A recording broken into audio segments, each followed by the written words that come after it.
Baiklah Bapak Ibu hadirin sekalian, kami persilakan Anda untuk dapat memasuki ruangan acara dan menempati tempat duduk yang telah disediakan. Beberapa saat lagi rangkaian opening ceremony akan segera dimulai.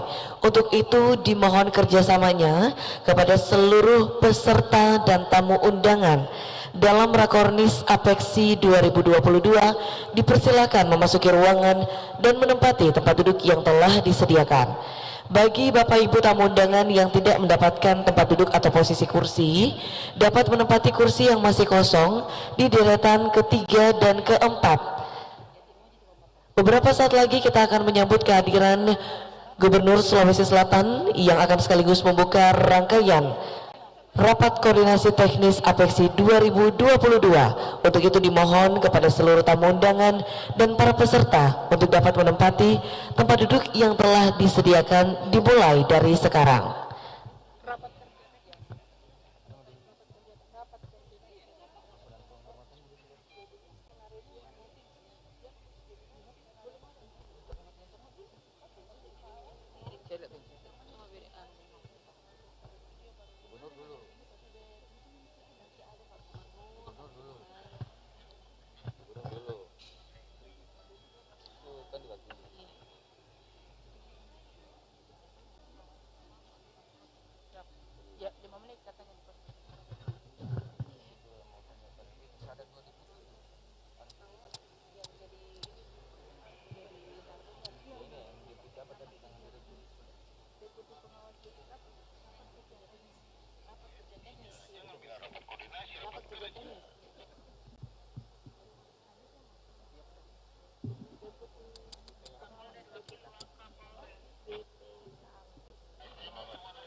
Sekali lagi kami mengundang untuk seluruh tamu undangan segera memasuki area acara karena sebentar lagi rapat kerja teknis nasional Apeksi akan segera dimulai.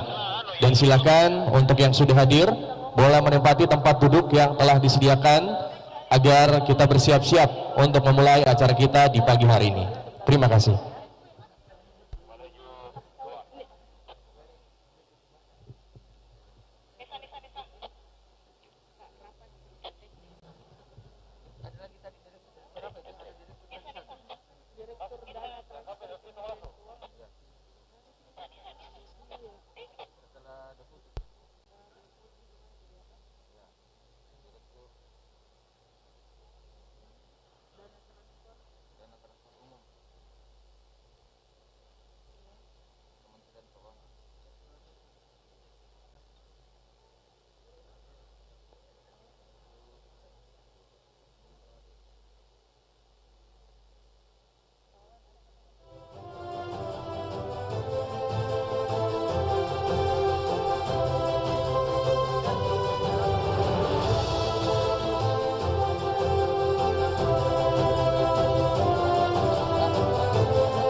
Selamat pagi, selamat datang kami ucapkan kepada Gubernur Sulawesi Selatan Bapak Andi Sudirman Sulaiman memasuki ruangan acara. Boleh kita berikan aplaus yang paling meriah Bapak Ibu hadirin sekalian.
untuk tim dokumentasi untuk pengambilan gambar nanti setelah acara selesai.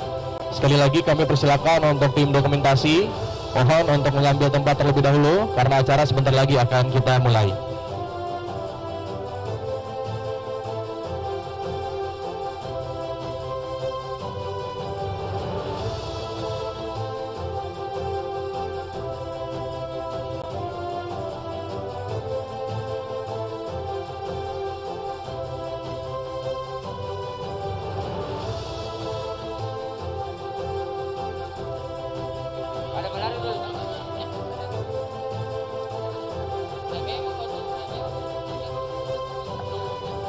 Bapak Ibu hadirin tamu undangan yang kami hormati, beberapa saat lagi kita akan bersama-sama mengikuti opening seremoni rapat kerja teknis APEKSI 2022. Untuk itu dimohon kesediaannya agar dapat menempati tempat duduk yang telah disediakan.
Kami mohon untuk seluruh tim dokumentasi, mohon untuk berada di luar area karena sebentar lagi acara akan kita mulai.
Tenis Nasional Apeksi dan Makassar Investment Forum 2022.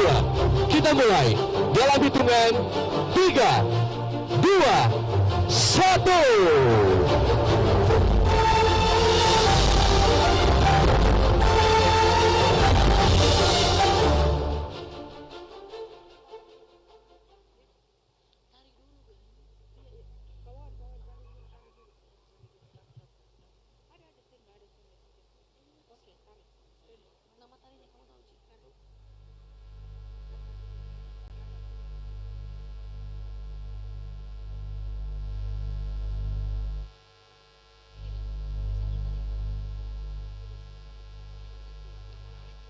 Untuk memulai acara kita di pagi hari ini, mari kita bersama-sama menyaksikan persembahan tarian Pakuru Sumange.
Hadirin yang kami hormati, selanjutnya menyanyikan lagu kebangsaan Indonesia Raya dilanjutkan Mars Apeksi.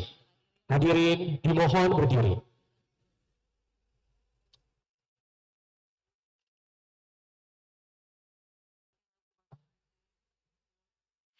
Menyanyikan lagu kebangsaan Indonesia Raya.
Dilanjutkan Mars Apeksi.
Hadirin disilakan duduk kembali.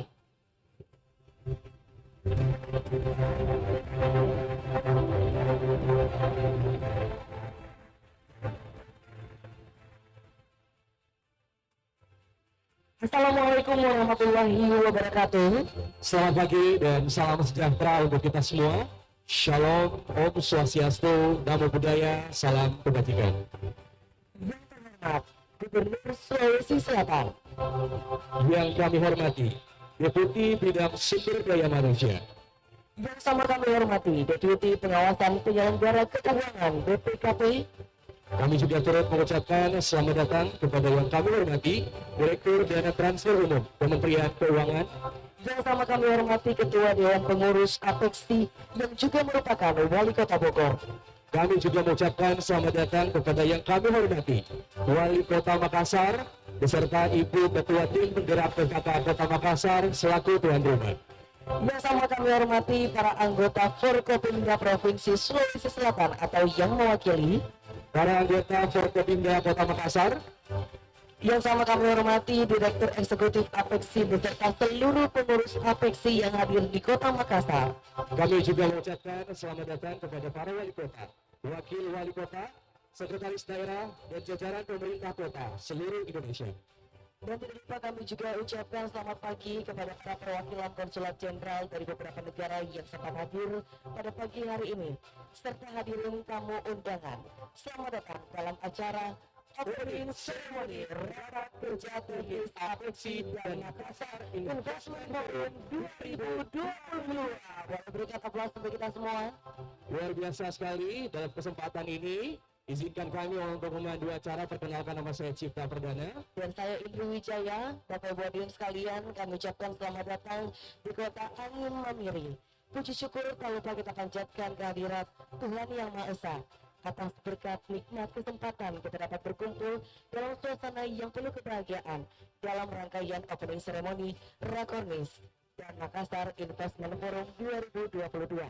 Baik, Bapak dan Ibu yang kami hormati, untuk membuka acara kita pada kesempatan pagi hari ini, marilah kita bersama-sama membaca doa menurut kepercayaan dan keyakinan kita masing-masing. Dan pembacaan doa akan dipimpin oleh Bapak Dr. Kiai Haji Maskur Yusuf MAG, Sekretaris MUI Kota Makassar. Disilakan.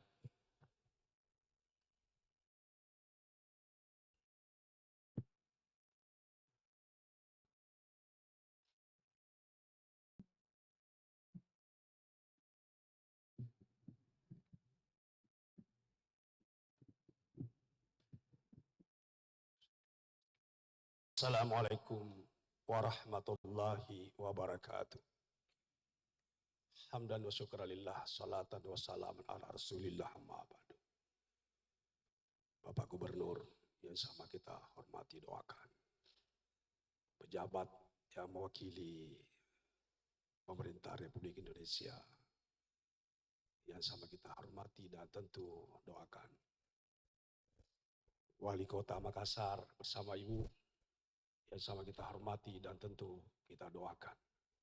Teristimewa Ketua Apexi Indonesia yang sama kita muliakan dan doakan. Seluruh wali kota atau yang mewakili pemerintah kota se-Indonesia yang hadir. Insyaallah semua dalam lindungan dan berkah Allah Subhanahu wa taala. Demikian juga para pejabat Kota Makassar, mungkin Pemprov ada juga hadir. Tanpa kecuali seluruh yang ada dalam ruangan ini, insya Allah dimulakan dan dirahmati Allah Subhanahu wa taala. Untuk diijabahnya doa, saya harap kita semua mengikhlaskan hati untuk mengaminkan, karena doa dengan mudah diterima oleh Allah ketika orang berdoa ikhlas berdoa.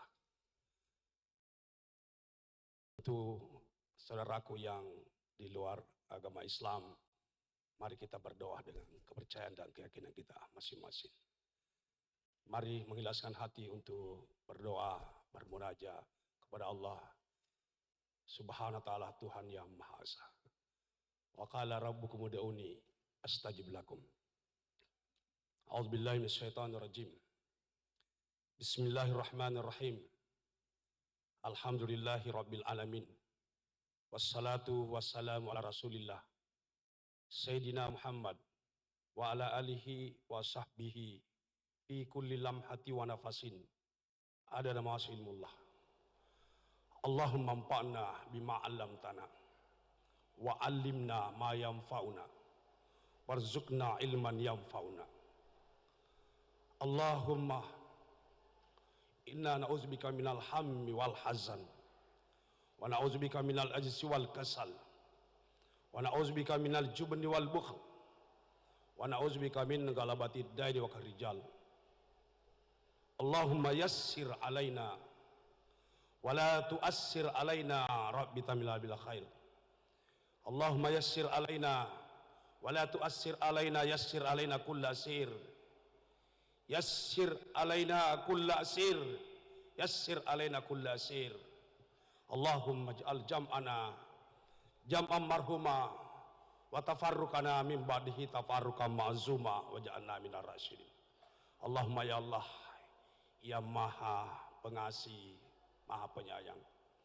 Pada kesempatan ini, hari ini, kami berkumpul di tempat ini. Pemimpin kami, para wali kota 96 kota se-Indonesia, Gubernur Sulsel hadir, pejabat mewakili pemerintah Republik Indonesia hadir, berkumpul untuk menghadiri satu majelis terhormat, yaitu berdiskusi, bermusyawarah untuk kepentingan bangsa dan negara kami. Allahumma ya Allah ya Rahim, berikanlah, bukakanlah, cerdaskanlah hati-hati para wali kota kami dan seluruh yang hadir dalam majelis ini. Berikanlah inspirasi yang baik, yang cerdas untuk menyepakati program-program untuk Indonesia lebih kuat. Allahumma ya Allah, semoga pertemuan ini mendapat berkah untuk negara kami, daerah kami, keluarga kami. Allahumma ya Allah, lindungilah kami, lindungi para pemimpin kami, gubernur kami, wali kota se-Indonesia yang hadir di tempat ini, seluruh pejabat yang hadir di tempat ini, seluruh yang hadir di tempat ini, dari segala bala malapetaka, apalagi fitnah. Allahumma ya Allah, berkelahilah, ridailah pertemuan ini untuk Indonesia, negara kami yang lebih kuat. Rabbana atina fid dunya hasanah. Berdoa sesuai dengan apa yang kita inginkan dan keyakinan kita. Wa fil akhirati hasanah wa qina azabannar. Walhamdulillahi rabbil alamin. Assalamualaikum warahmatullahi wabarakatuh. Waalaikumsalam warahmatullahi wabarakatuh. Demikian tadi pembacaan doa yang dipimpin oleh Bapak Dr. Kiai Haji Maskur Yusuf MAG, Sekretaris MUI Kota Makassar. Semoga doa yang kita panjatkan senantiasa dijabah oleh Allah Subhanahu wa taala. Amin. Amin ya rabbal alamin. Bapak Ibu hadirin yang kami hormati, selanjutnya kita akan bersama-sama mendengarkan sambutan Wali Kota Makassar kepada Bapak Insinyur Haji Muhammad Ramdan Pomanto. Dengan hormat disilakan.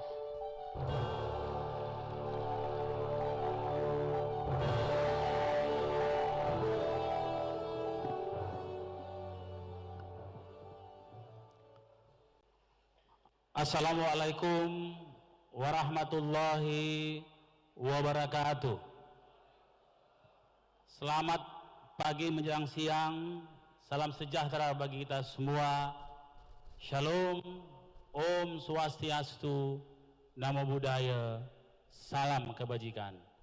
Alhamdulillahirabbil alamin wa syukrilillah wala haula wala quwata illa billah. Asyhadu an la ilaha illallah wa asyhadu anna Muhammadar Rasulullah.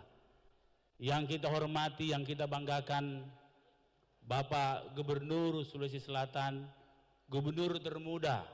Saya tahu hari ini beliau ada RUPS, tapi berkenan hadir menyambut tetamu-tetamu wali kota dari seluruh Indonesia. Yang kami hormati Ketua Umum APEKSI kita, yang kita akrab sapa beliau Kang Bima, Wali Kota Bogor. Apeksi kali ini luar biasa. Kekompakan para seluruh kota, sekda, dinas, BUMD digarap secara apik oleh sekretariat Apeksi yang kemudian memberikan beberapa resolusi-resolusi bagi kota di Indonesia untuk Indonesia yang kuat. Yang kami hormati Bapak Deputi Bidang SDM Kemenpan RB yang berkenan hadir mewakili Pak Menteri yang sedang berada di Korea. Terima kasih Pak Deputi, tersanjung rasanya Bapak hadir di sini bersama seluruh rekan-rekan wali kota se-Indonesia.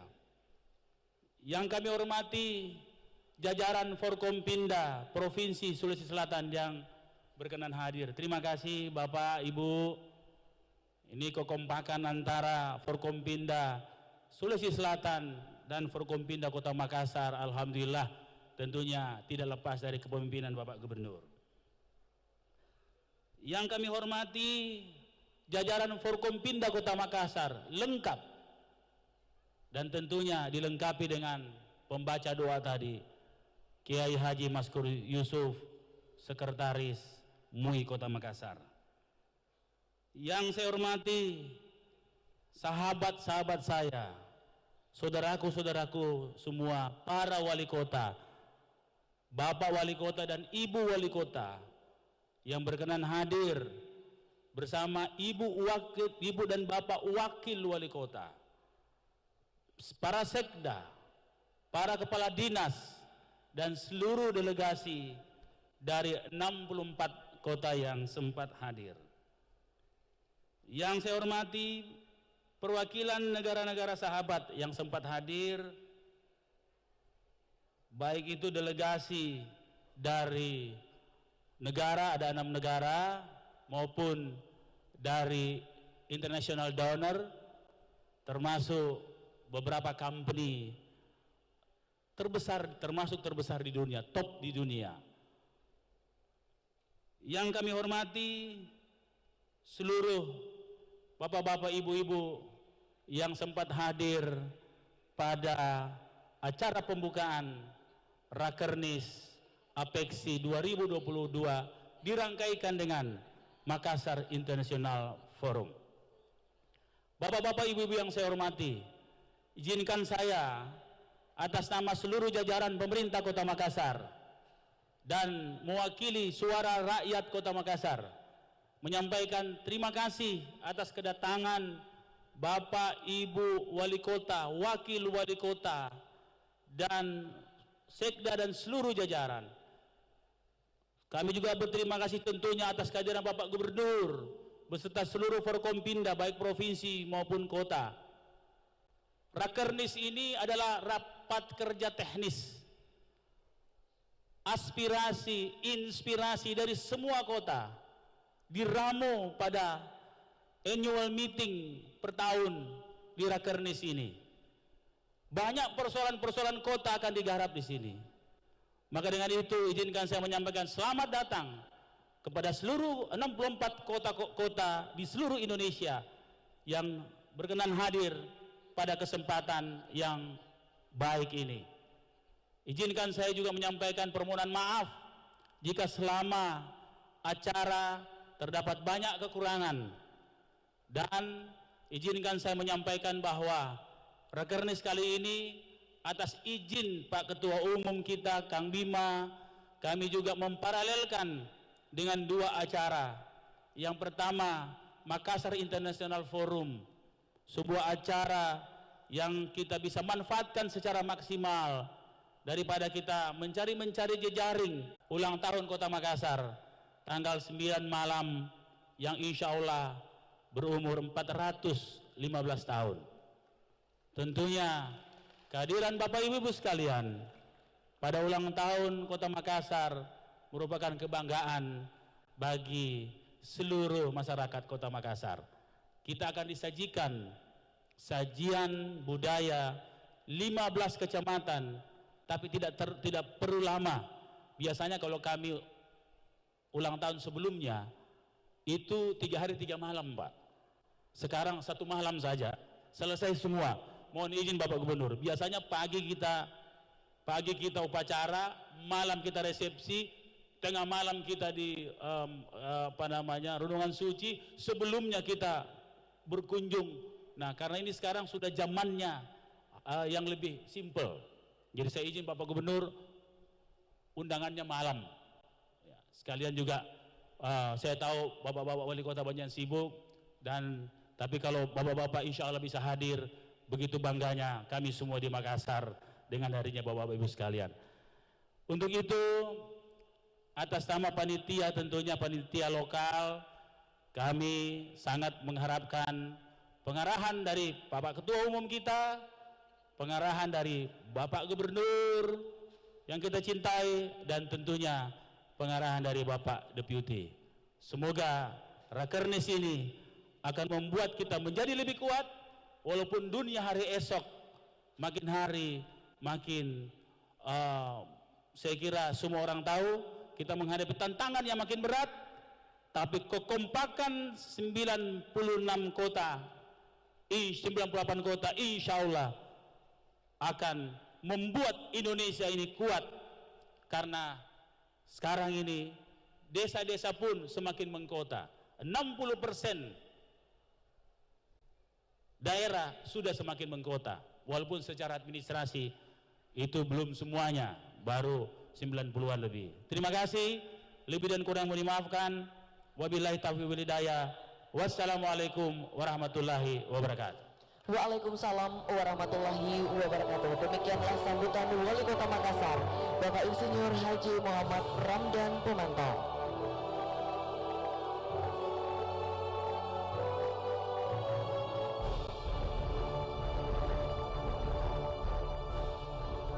Selanjutnya, hadirin yang kami hormati, mari kita bersama-sama menyaksikan video profil perjalanan Asosiasi Pemerintah Kota seluruh Indonesia berikut ini. Selamat menyaksikan.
Rencana ibu kota baru harus memberikan dampak ekonomi, harus melalui perencanaan yang matang terhadap kota-kota tidak saja di Kaltim tapi seluruh Kalimantan.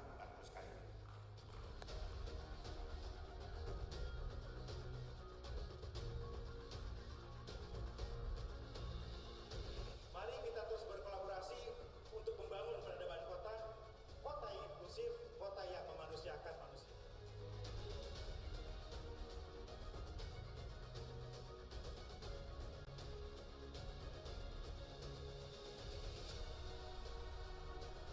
Komil 1 ini adalah yang terbesar di Indonesia dari segi jumlah anggota. Ada 24 kota, berarti 22% dari kota-kota apeksi di seluruh Indonesia ini dari Komil 1.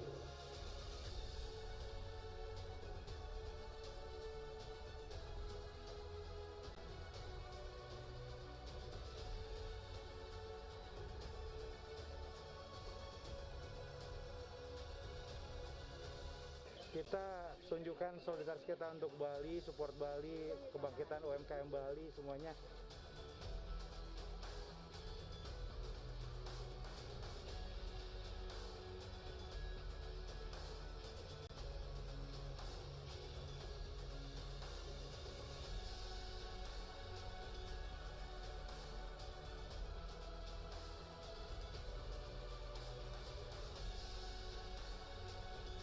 Hari ini kita berkumpul di Bali dalam acara Apeksi Outlook 2021.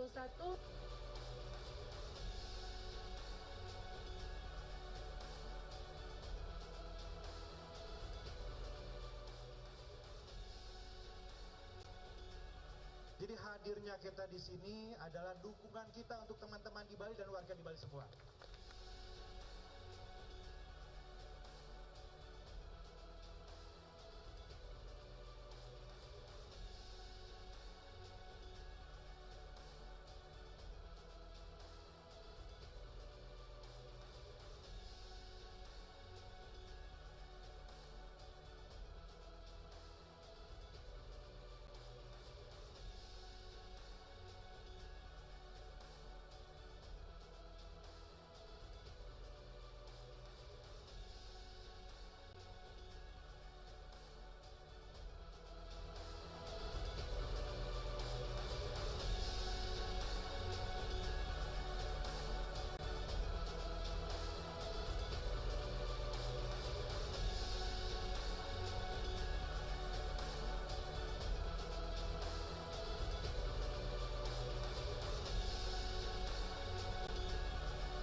Jadi saya kita yakinkan bahwa pemerintah Kota Pandan lebih dari siap untuk menyelenggarakan Rakernas yang insya Allah sukses nanti.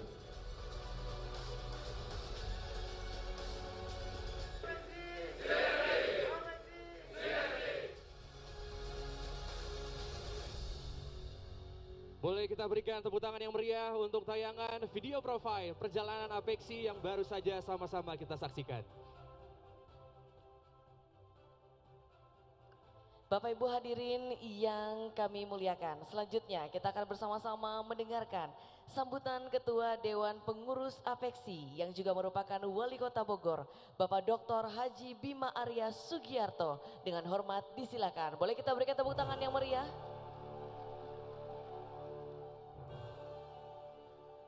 Bismillahirrahmanirrahim. Assalamualaikum warahmatullahi wabarakatuh. Selamat pagi, salam sejahtera untuk kita semua. Pak Gubernur Sulawesi Selatan, Bapak Haji Andi Sudirman Sulaiman, terima kasih atas kehadiran di forum yang insya Allah akan memberikan barokah dan manfaat untuk pergerakan kota-kota di Indonesia. Terima kasih Pak Gubernur. Hadir juga Pak Alex Denny yang mewakili Pak Menpan. Tadi pagi Pak Gubernur Mas Azwar Anas kontak baru saja izin, beliau sedang kunjungan kerja di Korea, jadi menugaskan Pak Deputi. Hadir juga Pak Deputi Kepala BPKB, Pak Raden Suhartono, ya, terima kasih kehadirannya Pak. Kemudian Pak Adrianto, Direktur Dana Transfer Umum Kementerian Keuangan, terima kasih kehadirannya. Seluruh unsur Forkopimda Sulawesi Selatan yang berkenan hadir bersama-sama di acara hari ini, dan tentunya sahabat saya yang ide-idenya tidak pernah habis, yang gagasannya selalu spektakuler, Wali Kota Makassar, ya, Pak Dani Pomanto. Bapak Ibu, kita ketahui tahun depan insya Allah Rakernas Apeksi akan ada di Makassar. Nah, kemarin Makassar bersaing dengan Kota Solo.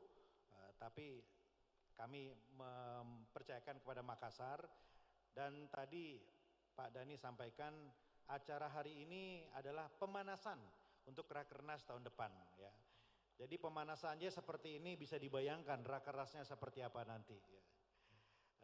Ibu Dhani ya terima kasih juga kehadirannya, dan tentunya Pak Alwis Rustam, Direktur Eksekutif Apeksi, beserta jajaran Direktorat, Forkopimda Kota Makassar yang juga berkenan hadir pada hari ini, dan tentunya seluruh wali kota, rekan-rekan kepala daerah, pejabat wali kota yang hadir di acara hari ini.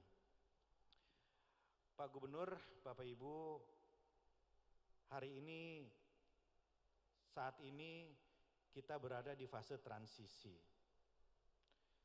1 tahun ini, 2 tahun ke depan, dan 3 tahun ke depan itu masa transisi. Mungkin tidak banyak yang terlalu sadar atau ngeh betapa krusialnya 3 tahun ini. Kalau kita lihat di ujung nanti Pak Gubernur, 2045. Ini target kita nggak main-main, dahsyat. 5 besar ekonomi dunia, 320 juta pendapatan per kapita, kemiskinan mendekati 0%, bayangkan Bapak Ibu. Dan nanti 70% di kelas menengah, ya kita ini warga Indonesia, dan sebagian besar 72% ada di wilayah perkotaan. 2045 100 tahun Indonesia merdeka. Dahsyat sekali. Mungkin atau tidak? Sangat mungkin. Karena kita sekarang kelimpahan sesuatu yang telah dialami oleh banyak sekali negara-negara maju, yaitu bonus demografi. Ketika usia produktif jauh lebih banyak daripada yang harus ditanggung. Korea Selatan, Jepang melewati bonus demografi, mengambil itu dengan bagus. Tetapi banyak juga negara-negara di Afrika yang gagal untuk mengolah bonus demografi sehingga malah jatuh dan krisis. Bonus demografi itu harus kita siapkan Bapak Ibu sekalian. Angka-angkanya sering disebutkan oleh Presiden, oleh Pak Luhut. 117.000 dokter, 2,2 juta insinyur, minimal 10 juta pengusaha. Itu kebutuhan kita. Jadi 2045 modalnya apa? Bonus demografi. Nah hari ini Bapak Ibu kita patut optimis. Kita masuk G20, urutannya sudah menyalip dari urutan ke-8 ke urutan 7. Dan hari ini Indonesia menurut Menteri Keuangan kita, Ibu Sri Mulyani, dijuluki the bright spot of the world.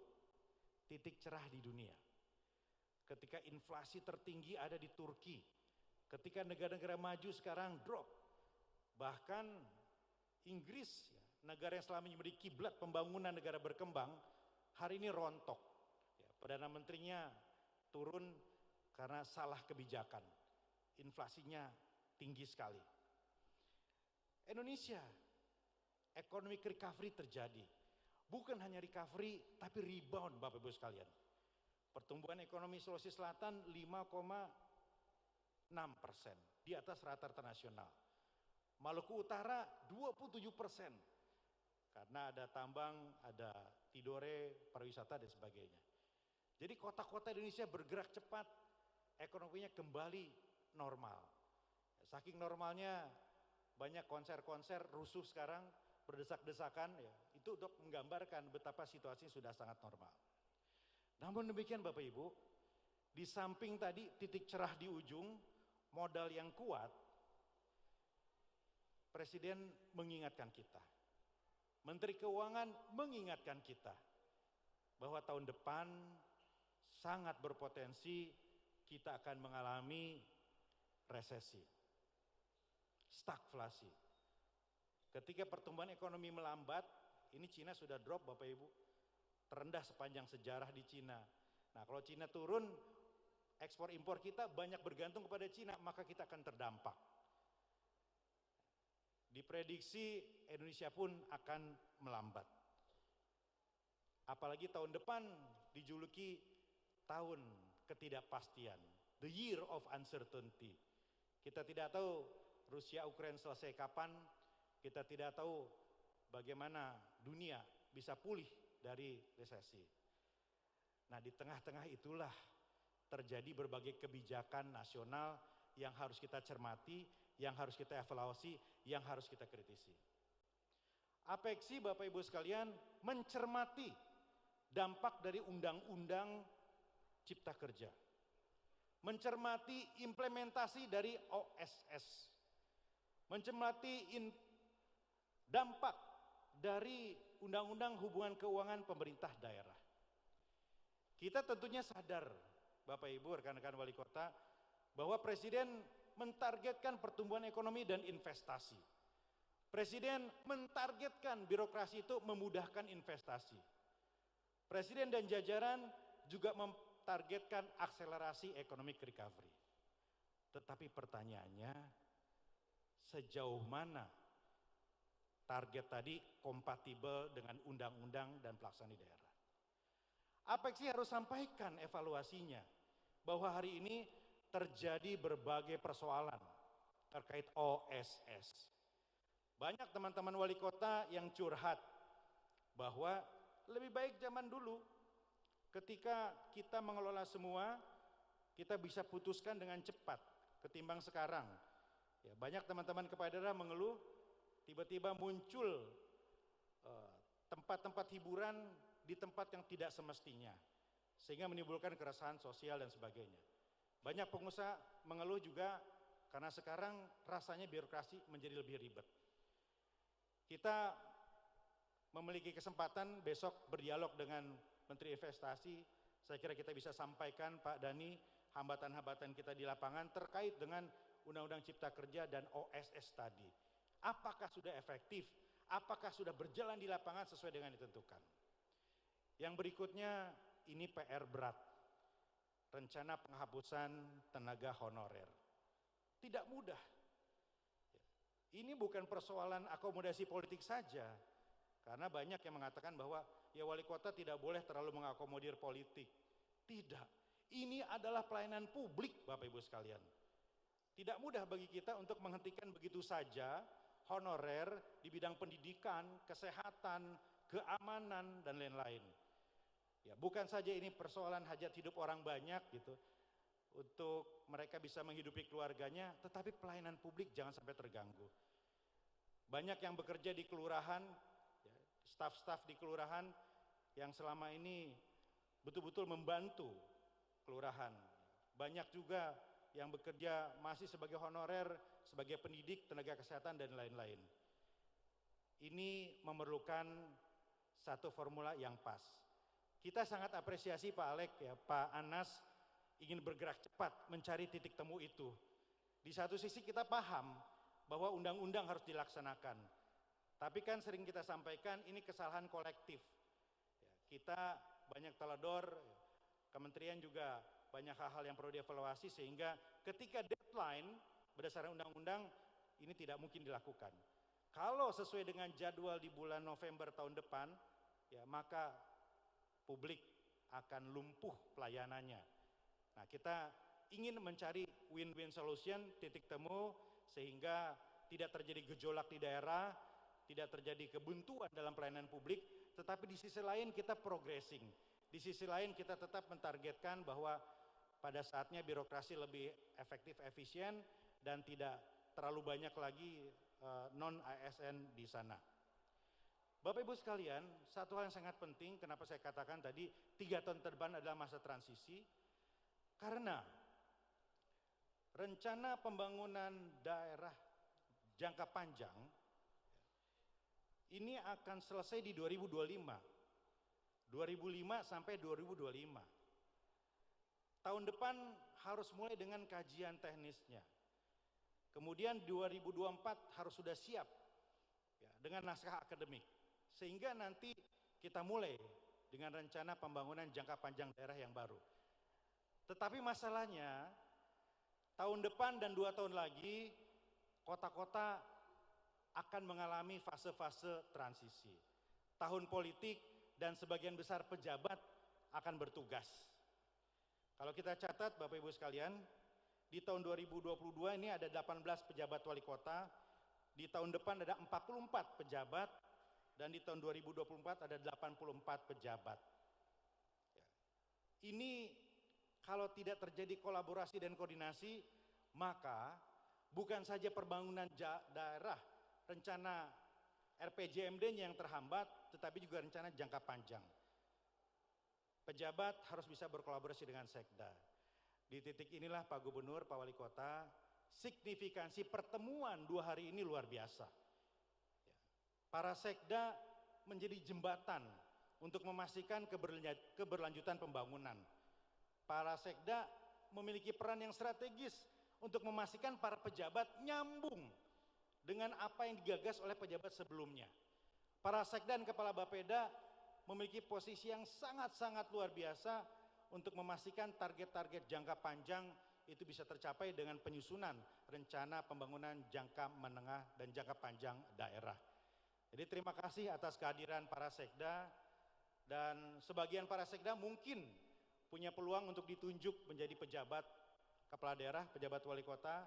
Nah, saya kira itu bagus untuk memastikan keberlanjutan, koordinasi, dan juga komunikasi dengan teman-teman di DPRD masing-masing.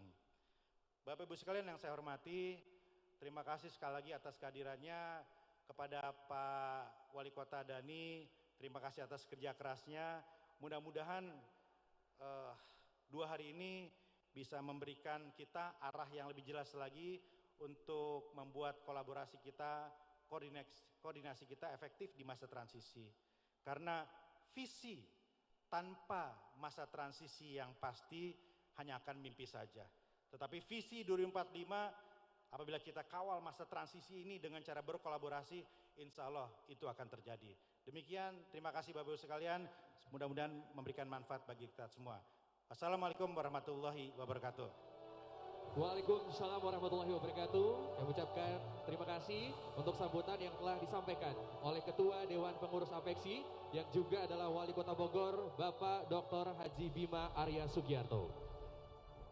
Bapak Ibu hadirin yang kami hormati, Provinsi Sulawesi Selatan merupakan salah satu provinsi yang memiliki begitu banyak potensi investasi di dalamnya, dan dengan berbagai program pembangunan yang dihadirkan oleh Gubernur Sulawesi Selatan, Provinsi Sulawesi Selatan mendapat begitu banyak penghargaan dalam hal pembangunan. Untuk itu marilah sama-sama kita menyaksikan video pencapaian pembangunan Sulawesi Selatan selama masa kepemimpinan Bapak Andi Sudirman Sulaiman. Selamat menyaksikan. Andi Sudirman Sulaiman berkomitmen membawa Sulawesi Selatan menjadi provinsi terbaik di Indonesia. Terbukti dalam 1 tahun terakhir, Andi Sudirman Sulaiman berhasil membuat beragam terobosan serta inovasi, baik saat masih menjabat pelaksana tugas hingga resmi menjadi Gubernur Sulawesi Selatan definitif. Berikut beberapa inovasi yang ditelurkan Andi Sudirman Sulaiman. Di bidang pangan antara lain, meluncurkan program Mandiri Benih sebagai upaya memperkuat posisi Sulawesi Selatan sebagai lumbung pangan nasional. Menghadirkan pabrik benih jagung pertama yang berada di Kabupaten Maros. Mengoperasikan bulog ikan pertama di Indonesia. Di bidang infrastruktur antara lain, mendorong kelanjutan pembangunan proyek strategis nasional di Sulsel, seperti kereta api Makassar Parepare dan Bendungan Pamukulu. Membenahi ruas-ruas jalan provinsi di sejumlah kabupaten kota secara bertahap, di antaranya Takalasi Bainangelawo yang menghubungkan Baru dan Sopeng, ruas Parigi Bungoro yang menghubungkan Pangkep Baru dan Bone, kemudian New Bypass Sumpang Lakbu di Bone, Jalan Bontolempangan di Sinjai, serta ruas Jalan Usuk Nuhak Beteleme yang menghubungkan Luwuk Timur Morowali Utara Provinsi Sulawesi Tengah. Menghadirkan bendung dan embung Lalengri di Bone, membangun jembatan Sungai Bangkai di Kabupaten Sidrap, membenahi ruas Tanah Bau Ngapalo Kapat Tumbukang di Kabupaten Kepulauan Selayar hingga dapat dimanfaatkan oleh masyarakat. Di era kepemimpinannya, Andi Sudirman Sulaiman berhasil menyelesaikan Masjid 99 Kuba Asmaul Husna yang menjadi ikon di Sulawesi Selatan. Diresmikan pula Masjid Islamic Center di Sinjai, menyelamatkan aset yang dikuasai pihak ketiga dengan nilai lebih dari 8 triliun rupiah. Aset tersebut diantaranya Gedung Juang 45, lahan di Masjid Al-Markas Al-Islami Makassar, serta sejumlah aset lainnya, mengambil alih aset dan pengelolaan Bandara Sorowako Luwu Timur. Untuk penanggulangan COVID-19, terobosan Andi Sudirman Sulaiman antara lain menyiapkan fasilitas isolasi terintegrasi atau FIT di Asrama Haji Sudiang untuk menampung pasien tanpa gejala maupun bergejala ringan. Kemudian program kebut vaksinasi melalui mobile vaksinator mampu mendongkrak capaian vaksinasi di Sulsel hingga melampaui target nasional di atas 70%. Di bidang kesehatan, Sulsel tercatat sebagai provinsi dengan cakupan imunisasi dasar lengkap atau IDL tertinggi di Indonesia. Angka stunting di Sulsel turun signifikan hingga 90,8% berkat program aksi Stop Stunting. Andi Sudirman Sulaiman menghadirkan mall pelayanan publik di kantor Dinas Penanaman Modal dan Pelayanan Terpadu Satu Pintu DPM PTSP Sulsel dengan menghabiskan anggaran hanya 400 juta rupiah, lebih sedikit dibandingkan penghitungan awal senilai 40 miliar rupiah. Indikator makro Sulsel pada triwulan pertama tahun 2022 menunjukkan tren positif di antaranya. Ekonomi bertumbuh sebesar 4,27%. Kemiskinan turun 0,25% per September 2021 sebesar 8,53% dibandingkan pada Maret tahun 2021 sebesar 8,78%. Tingkat pengangguran terbuka atau TPT Februari 2022 turun 0,04% menjadi 5,75% dibandingkan Februari tahun lalu. Indeks Pembangunan Manusia Provinsi Sulawesi Selatan tahun 2021 sebesar 72,24%. Ekspor meningkat 45,60% atau senilai 6,97 triliun rupiah. Tingginya ekspor Sulsel tidak lepas dari hadirnya fasilitas direct flight menggunakan pesawat kargo. Dalam setahun, Andi Sudirman Sulaiman juga berhasil menurunkan jumlah desa sangat tertinggal di Sulsel. Dari sebelumnya 38 desa, kini tinggal 11 desa. Di bidang lingkungan, Pemprov Sulsel mengelola insinerator atau alat pembakaran limbah B3 berizin lengkap satu-satunya di Indonesia. Terobosan Andi Sudirman Sulaiman dari sisi kemudahan transportasi, yakni rencana pemberian subsidi tiket pesawat untuk penerbangan dari Toraja dan Bone. Tak hanya terobosan, Andi Sudirman Sulaiman membawa Pemprov Sulsel meraih sejumlah penghargaan nasional, di antaranya menjadi 10 provinsi terbaik dalam bidang ekonomi hijau dan rendah karbon. Menerima penghargaan dari Badan Pengembangan dan Pembinaan Bahasa Kemendikbudristek RI atas upaya pelestarian bahasa daerah. Sulawesi Selatan mendapatkan penghargaan Kalpataru dari Kementerian Kehutanan dan Lingkungan Hidup 3 tahun berturut-turut. Standar pelayanan minimal SPM Pemprov Sulsel tahun 2021 menjadi yang terbaik di kawasan Timur Indonesia KTI dan tertinggi kedua nasional. Kerja keras Andi Sudirman Sulaiman bersama jajaran perangkat daerahnya membuat Pemprov Sulsel akhirnya berhasil meraih kembali opini wajar tanpa pengecualian atau WTP dari Badan Pemeriksa Keuangan BPK RI. Selain itu, capaian pencegahan korupsi di Sulsel kini berada dalam kategori hijau. Andi Sudirman Sulaiman optimistis Provinsi Sulawesi Selatan akan pulih lebih cepat dan bangkit lebih kuat. Luar biasa, tadi kita sama-sama menyaksikan video pencapaian yang telah dicapai oleh Provinsi Sulawesi Selatan di bawah kepemimpinan oleh Gubernur Provinsi Sulawesi Selatan, Bapak Andi Sudirman Sulaiman. Boleh sekali lagi kita berikan aplaus yang meriah. Bapak Ibu hadirin sekalian, selanjutnya kita akan bersama-sama mendengarkan sambutan sekaligus membuka secara resmi Rakernis Apexi dan Makassar Investment Forum 2022 oleh Gubernur Sulawesi Selatan kepada Bapak Andi Sudirman Sulaiman. Dengan hormat disilakan.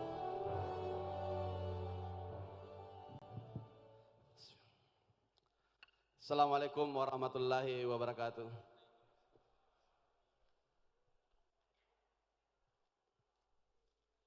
Selamat pagi, salam sejahtera untuk kita semua. Pertama-tama tentu kita hormati, kita banggakan Bapak Menteri Pendayaan Aparatur Negara RB yang dalam hal ini diwakili oleh Deputi SDM Aparatur Bapak Dr. Insinyur Alex Deni MM. Selamat datang Pak di Sulawesi Selatan. Kemudian kita hormati Deputi Kepala BPKP Bidang Pengawasan Penyelenggara Keuangan Daerah Bapak Raden Suartono. Ini kalau titelnya panjang sekali Pak. CA, CPA dan seterusnya. Kemudian kita hormati, kita banggakan para Forkopimda Provinsi Selatan atau yang mewakili. Yang kita hormati, yang saya cintai, saya banggakan tentu Bapak Wali Kota Makassar yang selaku tuan rumah. Beliau ini kalau acara-acara selalu pasti sesuatu yang berbeda lah. Beliau backgroundnya adalah arsitektur memang. Apalagi dengan model-model seperti ini kayak kampanye ini. Ini kan podium-podium kampanye kalau seperti ini. Saya jadi nggak enak bicara, ada samping kanan kiri ini. Ini harus mic-nya nggak boleh pakai begini. Kemudian kita hormati tentu yang saya cintai, saya banggakan Bapak Wali Kota Bogor. Beliau ini saya pernah sama-sama di program fellowship kerjasama Indonesia Australia di Singapura. Australia dengan Indonesia di Singapura. Beliau salah satu wali kota yang hebat lah. Jadi dulu pernah ada cerita kami dikelompokkan. Jadi saya mewakili wakil gubernur se-Indonesia bersama Pak Emil Dardak. Saya Emil Dardak. Kemudian gubernur ada Pak Ganjar, Pak Anies, dan ada Riau. Wali kota ada beliau. Dikelompokkan kami. Ternyata hasil pengelompokannya saya satu kelompok dengan Pak Wali Kota dan bersama Emil Dardak. Kebetulan beliau juga alumni luar negeri. Emil Dardak pernah di Bank Dunia. Kebetulan saya pernah jadi pekerja di perusahaan asing. Sama-sama bertiga. Yang sebelah protes, Pak, jangan dikumpulkan mereka bertiga ini. Bilang kenapa? Diskusinya tidak seru. Karena di sini agak susah-susah semua, di sana saya dibantu beliau luar biasa sama Pak Emil Dardak. Bahasanya sudah seperti orang luar aja kalau bicara bahasa Inggris. I say sorry to ADB representative to speak in bahasa Pak. To learn bahasa quickly. Biasanya kita have to marry with local. Jadi harus menikah dengan orang lokal supaya cepat berbahasa Indonesia. Kemudian yang kita hormati, kita banggakan tentu Ibu Wali Kota Makassar yang hadir pada hari ini, dan tentu para wali kota dan wakil wali kota se-Indonesia atau yang mewakili.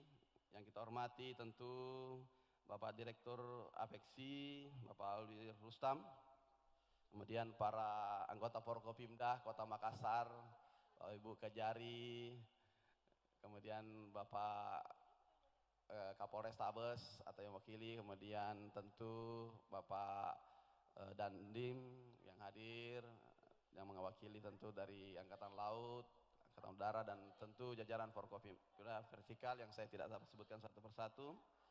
Yang kita hormati tentu Direktur Dana Transfer Umum Kemenq, Bapak Adrianto SEMM MA PhD.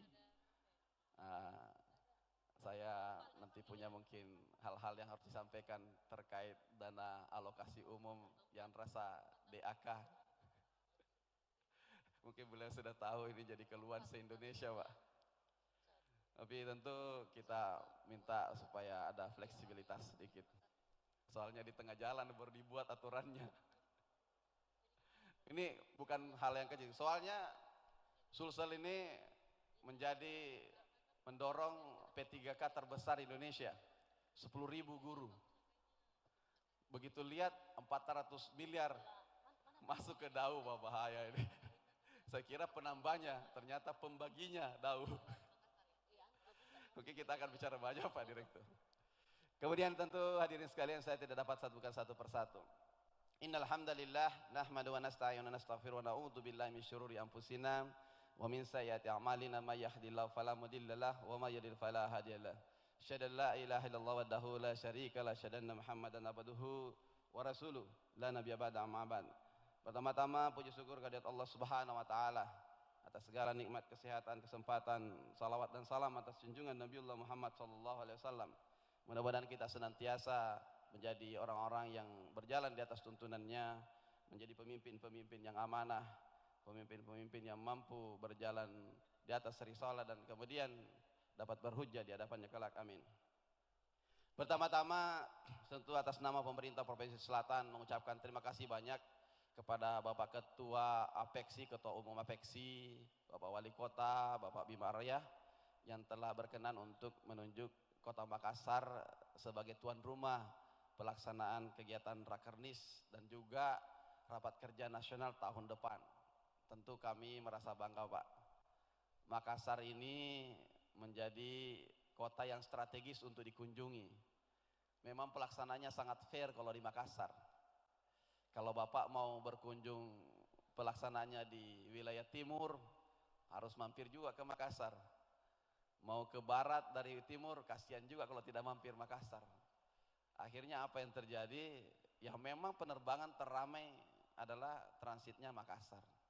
Sampai kami punya pengunjung itu sekitar 27.000 sampai 40.000 per hari. Yang transit itu tidak banyak, paling sekitar 3.000 sampai 10.000 paling tinggi yang mampir. Makanya bagusnya mampir. Dan memang kalau ada acara-acara nasional, paling tepat dilaksanakan di Makassar memang. Karena merasa adil kepada semua. Kalau dilaksanakan di Kalimantan, bukan saya menghitung-hitung, tapi kami kadang-kadang harus transit jauh. Makanya Sulawesi Selatan punya program, Pak Ketua ini. Di tahun ini kami melaksanakan subsidi penerbangan pesawat dari Toraja langsung ke Balikpapan. Dan itu penerbangan pertama yang ada sepanjang dibuatnya bandara itu. Saya berpikir begitu Bapak Presiden menginstruksikan ini harus dimanfaatkan, maka saya waktu itu bilang kami akan melaksanakannya. Subsidi itu kita laksanakan dan alhamdulillah sudah terbang pesawatnya sekarang, sudah 2 kali sepekan, perginya hari Sabtu langsung balik hari itu, dan hari Minggu balik juga langsung hari Minggu. Ternyata mereka butuh triki-triki, di subsidi sekitar 6 bulan sudah punya penumpang, biasanya sudah punya penumpang sendiri, sudah terbang sendiri. Begitu juga kami subsidi kemarin pesawat penerbangan Toraja ke Makassar. Tahun ini juga kami juga mensubsidi wilayah penerbangan untuk Kendari ke Bone. Jadi penduduk Kendari kami lihat ini 500.000 ini penduduk Kendari rata-rata orang Bosowasi, Bone, Sopeng, Wajo, Sinjai yang harus transit ke Makassar dulu.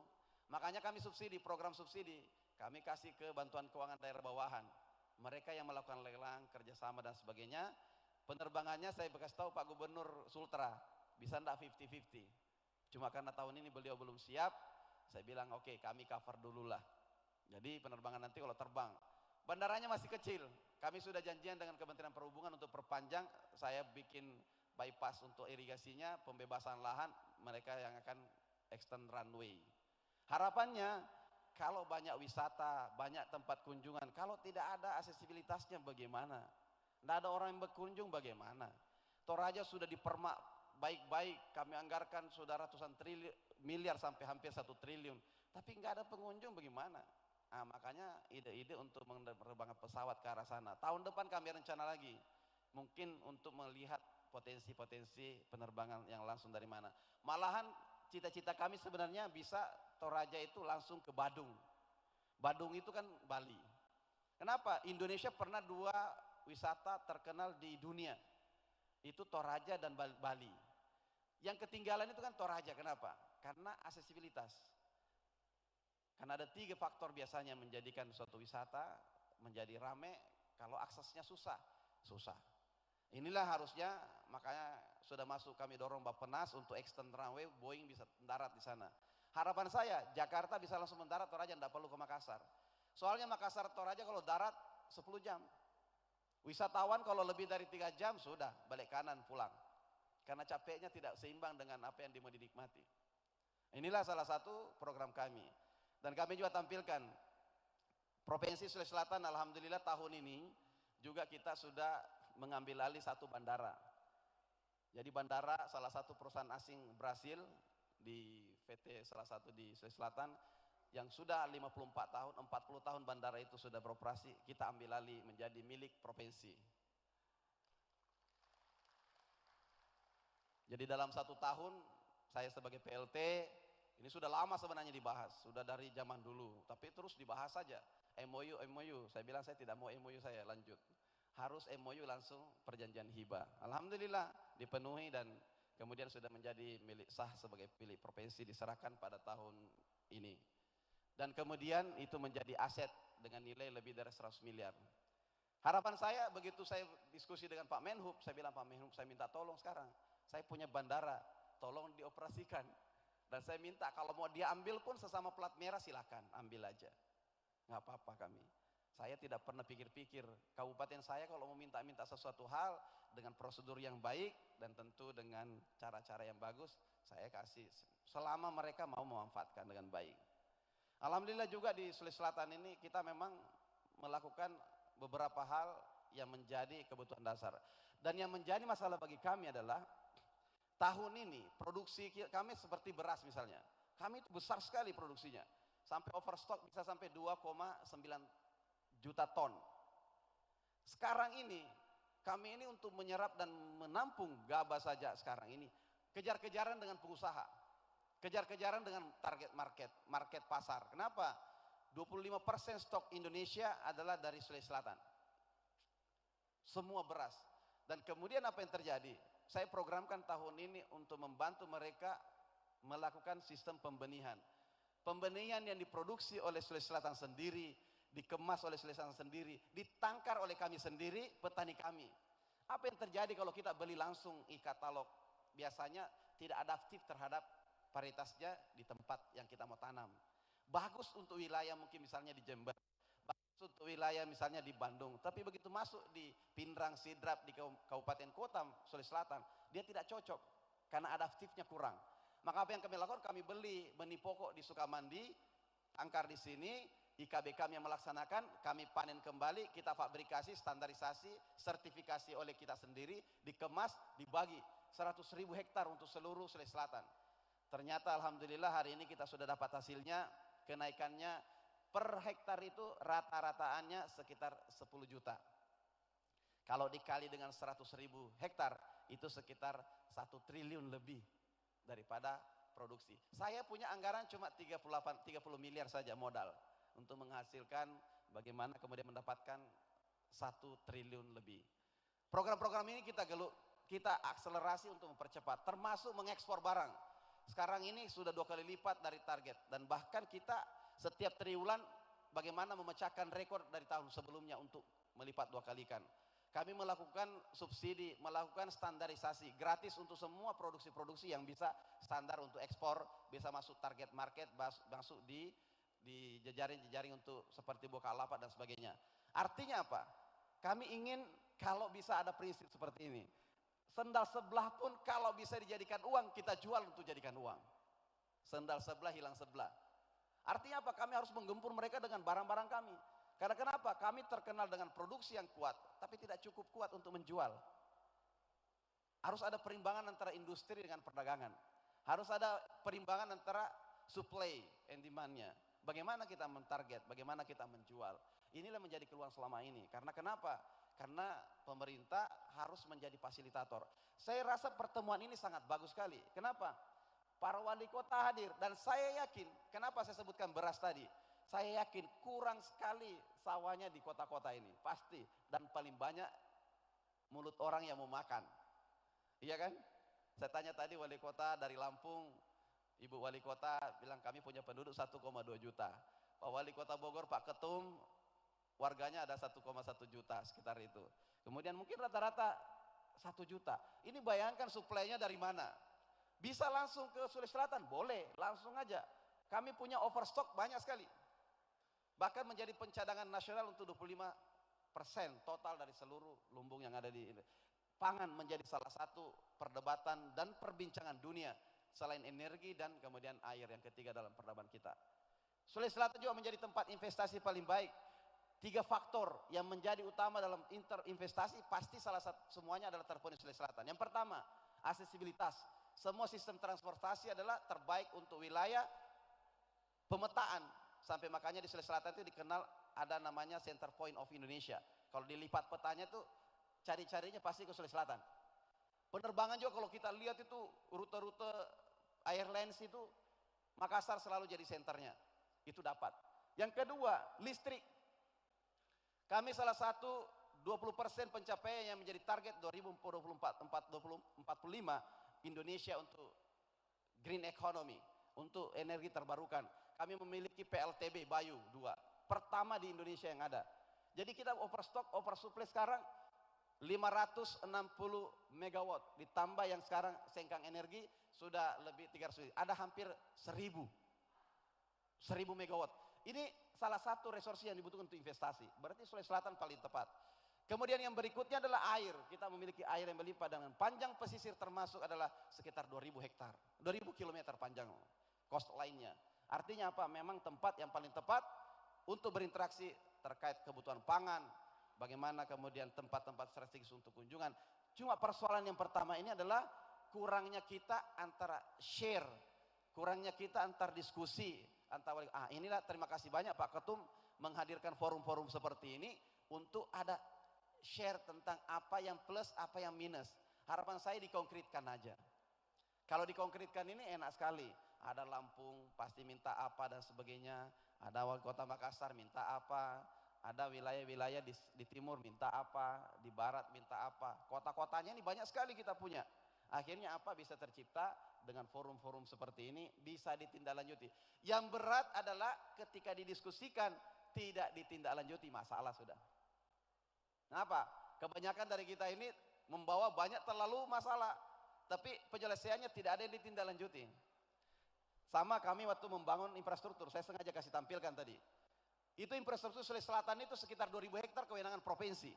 Kalau saya mau kerjakan semua dengan APBD habis mabuk kita Pak. Mabuk. Kondisi saya PLT kemarin minus 2 triliun keuangan. Minus 2 triliun keuangan, 20% minusnya. Sekarang alhamdulillah kita tinggal bergeser, tinggal 400 miliar minusnya. Kami tetap bisa membangun, bagaimana caranya? Caranya pertama kita melihat postur anggaran. Jadi waktu itu contoh saja, jalan. Saya petakan semua jalan yang ada di provinsi 2000 hektar, 2000 kilometer.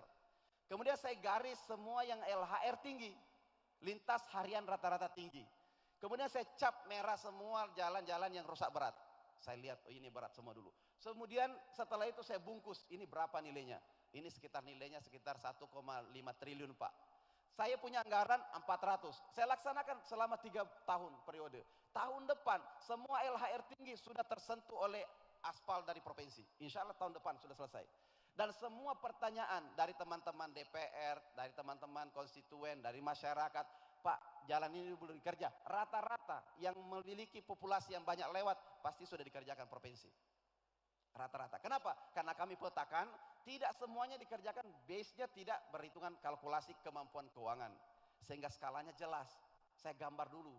Jalan nasional kalau alternatif ada, ya udah jangan dikerjakan ini, masih ada jalan sampingnya. Ini dulu, ini dulu, ini dulu, ini dulu. Saya cap semua merah, karena kebetulan saya engineering juga, saya backgroundnya teknik.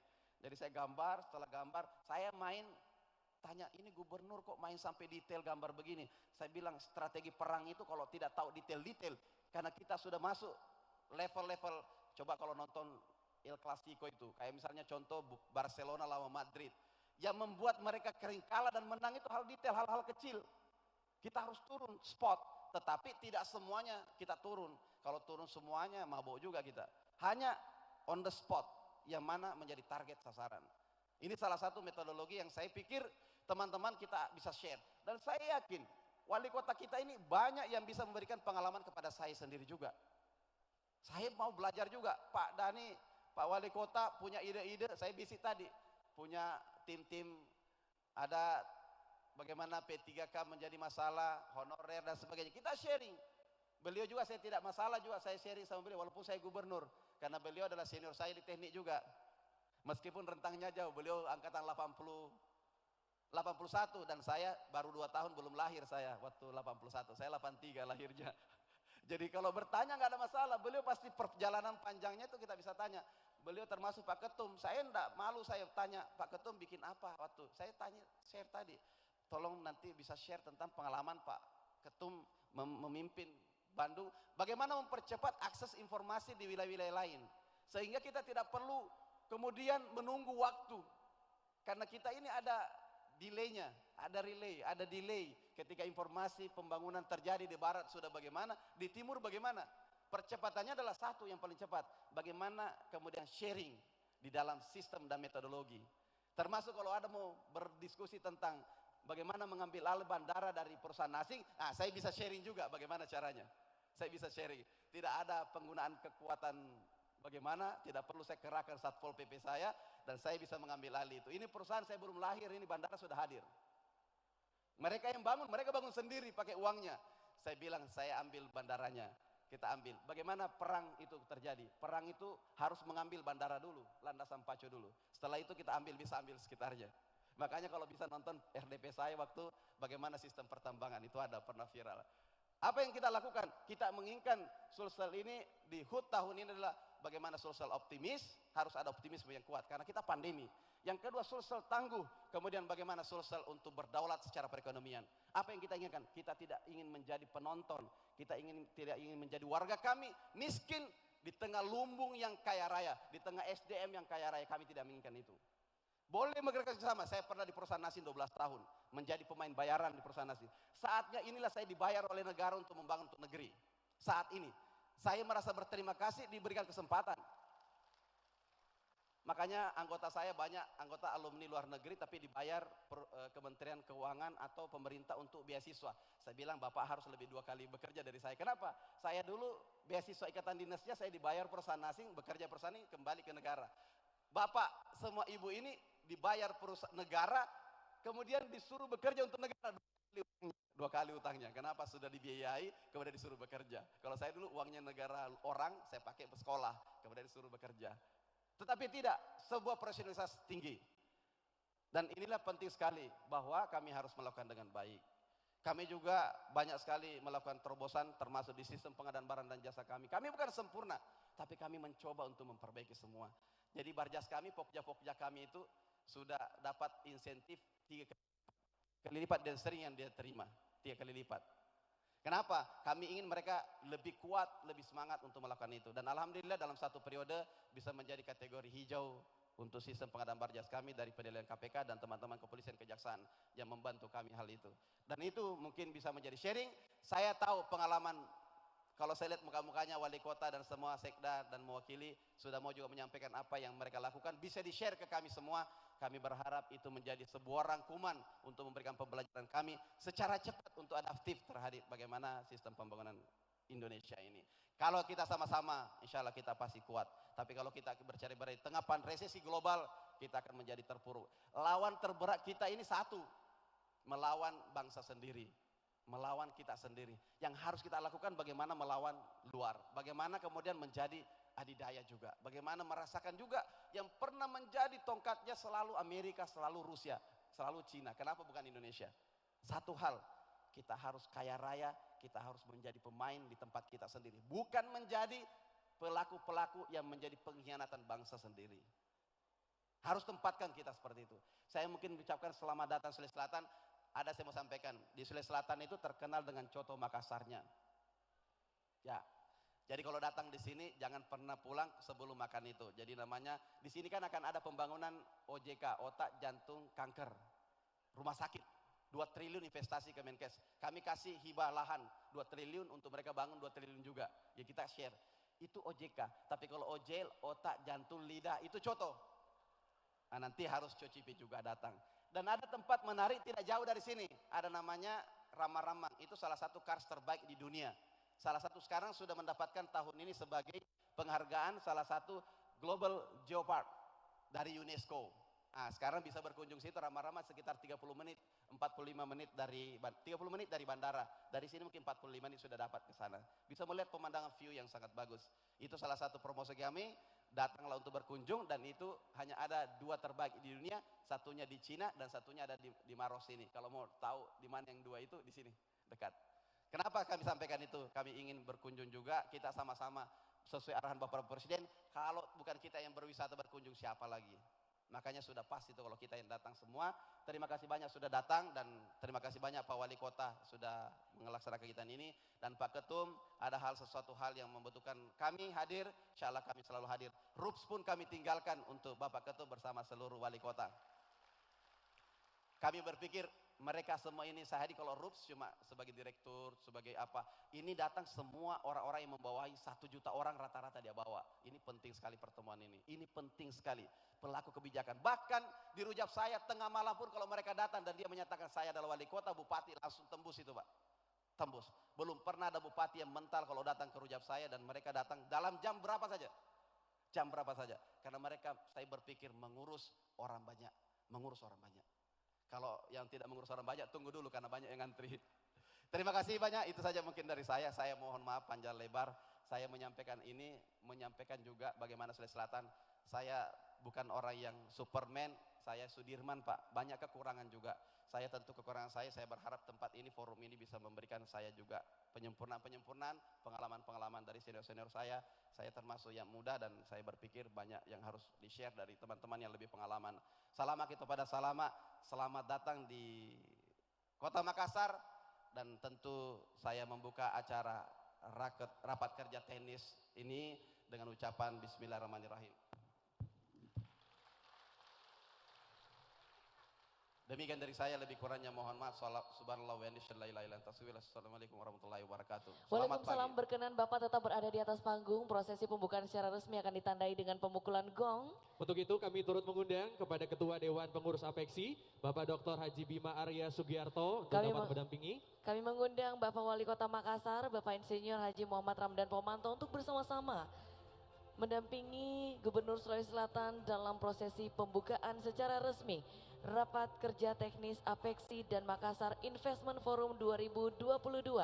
Bapak Ibu hadirin sekalian, kita akan menghitung bersama untuk prosesi pemukulan gong sebagai bentuk secara resmi dibukanya rangkaian kegiatan kita. Bapak Ibu mohon izin, kita akan bersama-sama menghitung dalam hitungan 3, 2, 1. Dan telah resmi dibuka acara rapat kerja teknis APEXI dan Makassar Investment Forum 2022. Dilanjutkan dengan penyerahan cenderamata oleh Ketua Dewan Pengurus APEXI Indonesia kepada Gubernur Sulawesi Selatan dan Wali Kota Makassar.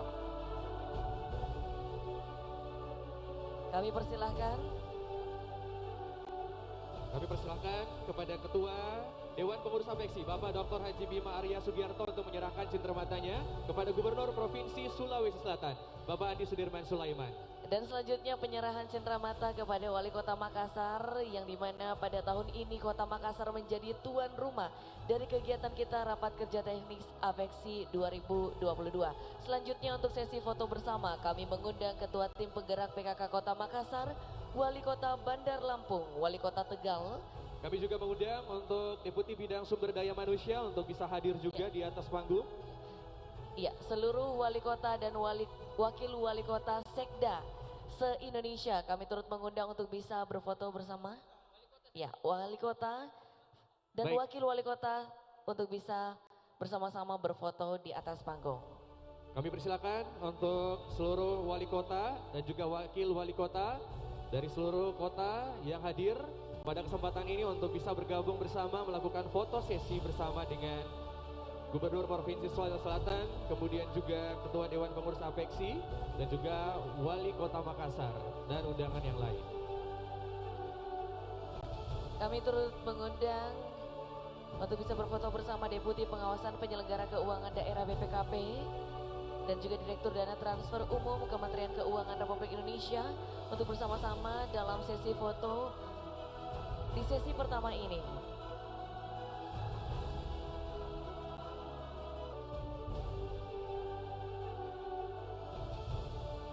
Ini adalah bentuk kolaborasi dan sinergi yang luar biasa antara para pimpinan daerah yang telah hadir dalam acara Rapat Kerja Teknik APEXI dan Makassar Investment Forum 2022 di mana akan berlangsung. Bapak Ibu hadirin sekalian, mohon untuk dapat melihat kamera di atas.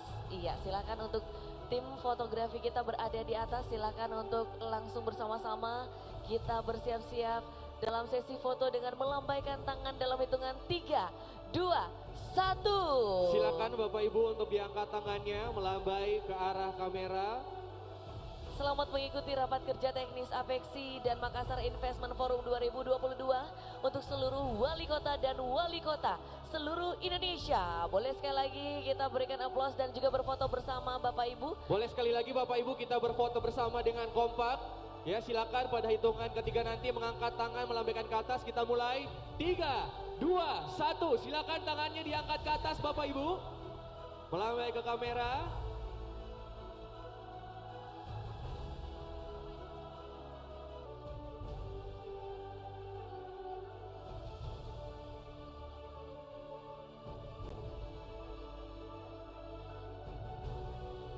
Baik, untuk sesi foto bersama telah selesai. Kami persilakan untuk Bapak Ibu, para wali kota dan wakil wali kota untuk sudah boleh kembali ke tempatnya masing-masing. Iya, berkenan kepada Bapak Gubernur, Ketua Dewan Pengurus Apeksi dan juga Wali Kota Makassar serta Deputi Bidang Sumber Daya Manusia untuk tetap berada di panggung, Pak. Kita akan melanjutkan foto bersama dengan seluruh anggota Forum Koordinasi Pimpinan Daerah Provinsi Sulawesi Selatan dan Forkopimda Kota Makassar.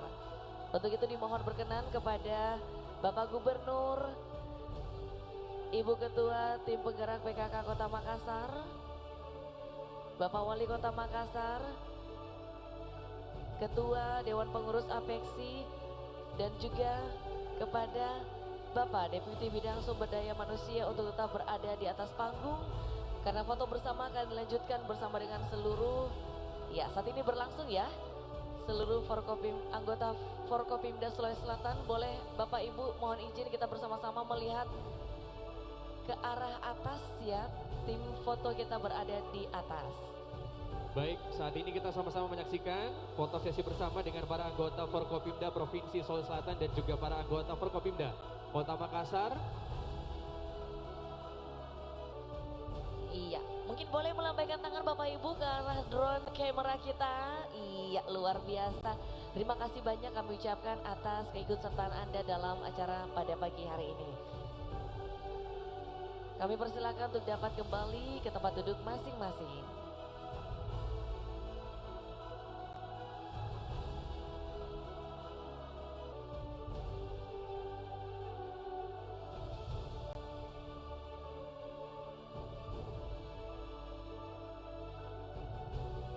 Baik, Bapak dan Ibu, hadirin yang kami hormati, baru saja kita sama-sama mengikuti prosesi opening ceremony dari acara kita pada pagi hari ini, Rapat Kerja Teknik Apeksi dan Makassar Investment Forum 2022, di mana acaranya akan berlangsung selama 3 hari dari tanggal 7 November hari ini sampai tanggal 9 November 2022 nanti. Betul sekali, Bapak Ibu hadirin sekalian, di antara dari rangkaian kegiatan ialah salah satunya kita akan bersama-sama menyaksikan sesi talk show di mana Rapat Kerja Teknis Nasional tahun 2022 Apeksi ini akan membahas tema mengenai otonomi fiskal, investasi dan kemandirian kota. Akan banyak isu-isu krusial yang akan dibahas dalam sesi talk show nanti, di mana juga nanti akan ada pembahasan tentang ketersediaan dan prioritas fiskal daerah untuk tahun 2023 sampai 2024. Kemudian juga rambu-rambu perencanaan, penganggaran dan pelaporan menghadapi tahun politik 2023 sampai 2024. Bapak Ibu hadirin yang berbahagia, forum tahunan akan fokus membahas teknis krusial yang terjadi di pemerintahan kota se-Indonesia yang merupakan tindak lanjut dari Rakernas yang diadakan sebelumnya di Kota Padang.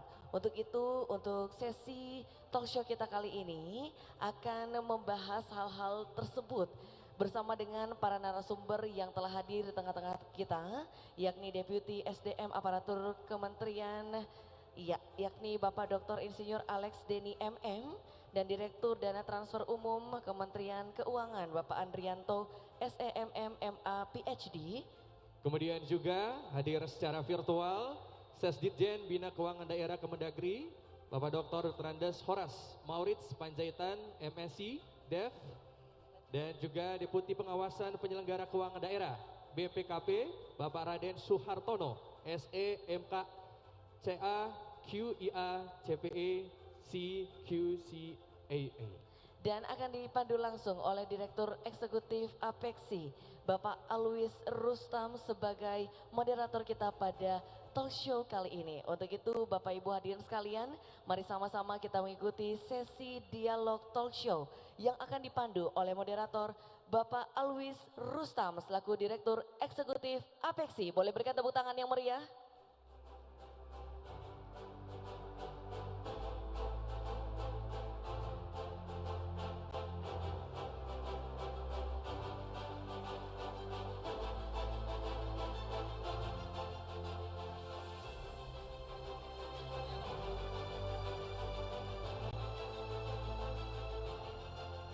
Baik, dan kami juga turut mengundang untuk seluruh narasumber yang akan hadir di dalam sesi talk show ini. Yang pertama kami mengundang untuk Deputi SDM Aparatur Kemenpan RB, Bapak Dr. Insinyur Alex Denny, MM. Boleh kita berikan aplaus yang meriah untuk beliau. Selanjutnya kami mengundang dengan hormat kepada Direktur Dana Transfer Umum Kementerian Keuangan Republik Indonesia, Bapak Adrianto SEMM MA PhD. Boleh berikan tepuk tangan Bapak Ibu sekalian. Sesi talk show ini juga menghadirkan secara virtual Sesdijen Bina Keuangan Daerah Kemendagri, Bapak Dr. Andes Horas Maurits Panjaitan MEC DEF.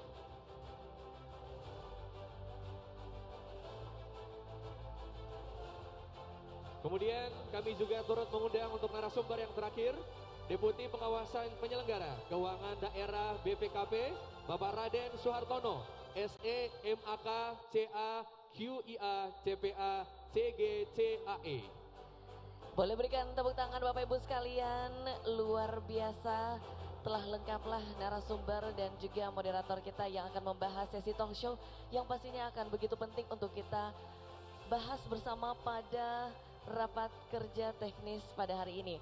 Sebelum memulai sesi talk show, Bapak Ibu izinkanlah kami untuk mempersilahkan Anda untuk dapat mengisi terlebih dahulu kursi-kursi yang berada di barisan depan. Sekali lagi Bapak Ibu mohon berkenan untuk dapat mengisi kursi-kursi yang berada di barisan depan agar jalannya sesi talk show ini lebih interaktif lagi. Baiklah, Bapak Ibu hadirin sekalian, kami persilahkan untuk dapat mengikuti sesi talk show yang akan dipandu langsung oleh Direktur Eksekutif Apexi. Kepada Bapak, kami persilahkan.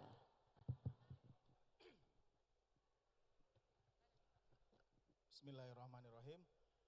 Assalamualaikum warahmatullahi wabarakatuh. Sebelum dimulai, tanpa mengurangi rasa hormat, nih Bapak-Bapak Sekda yang luar biasa, ataupun para wali kota yang masih bertahan, kami berharap bisa juga mengisi bangku paling depan.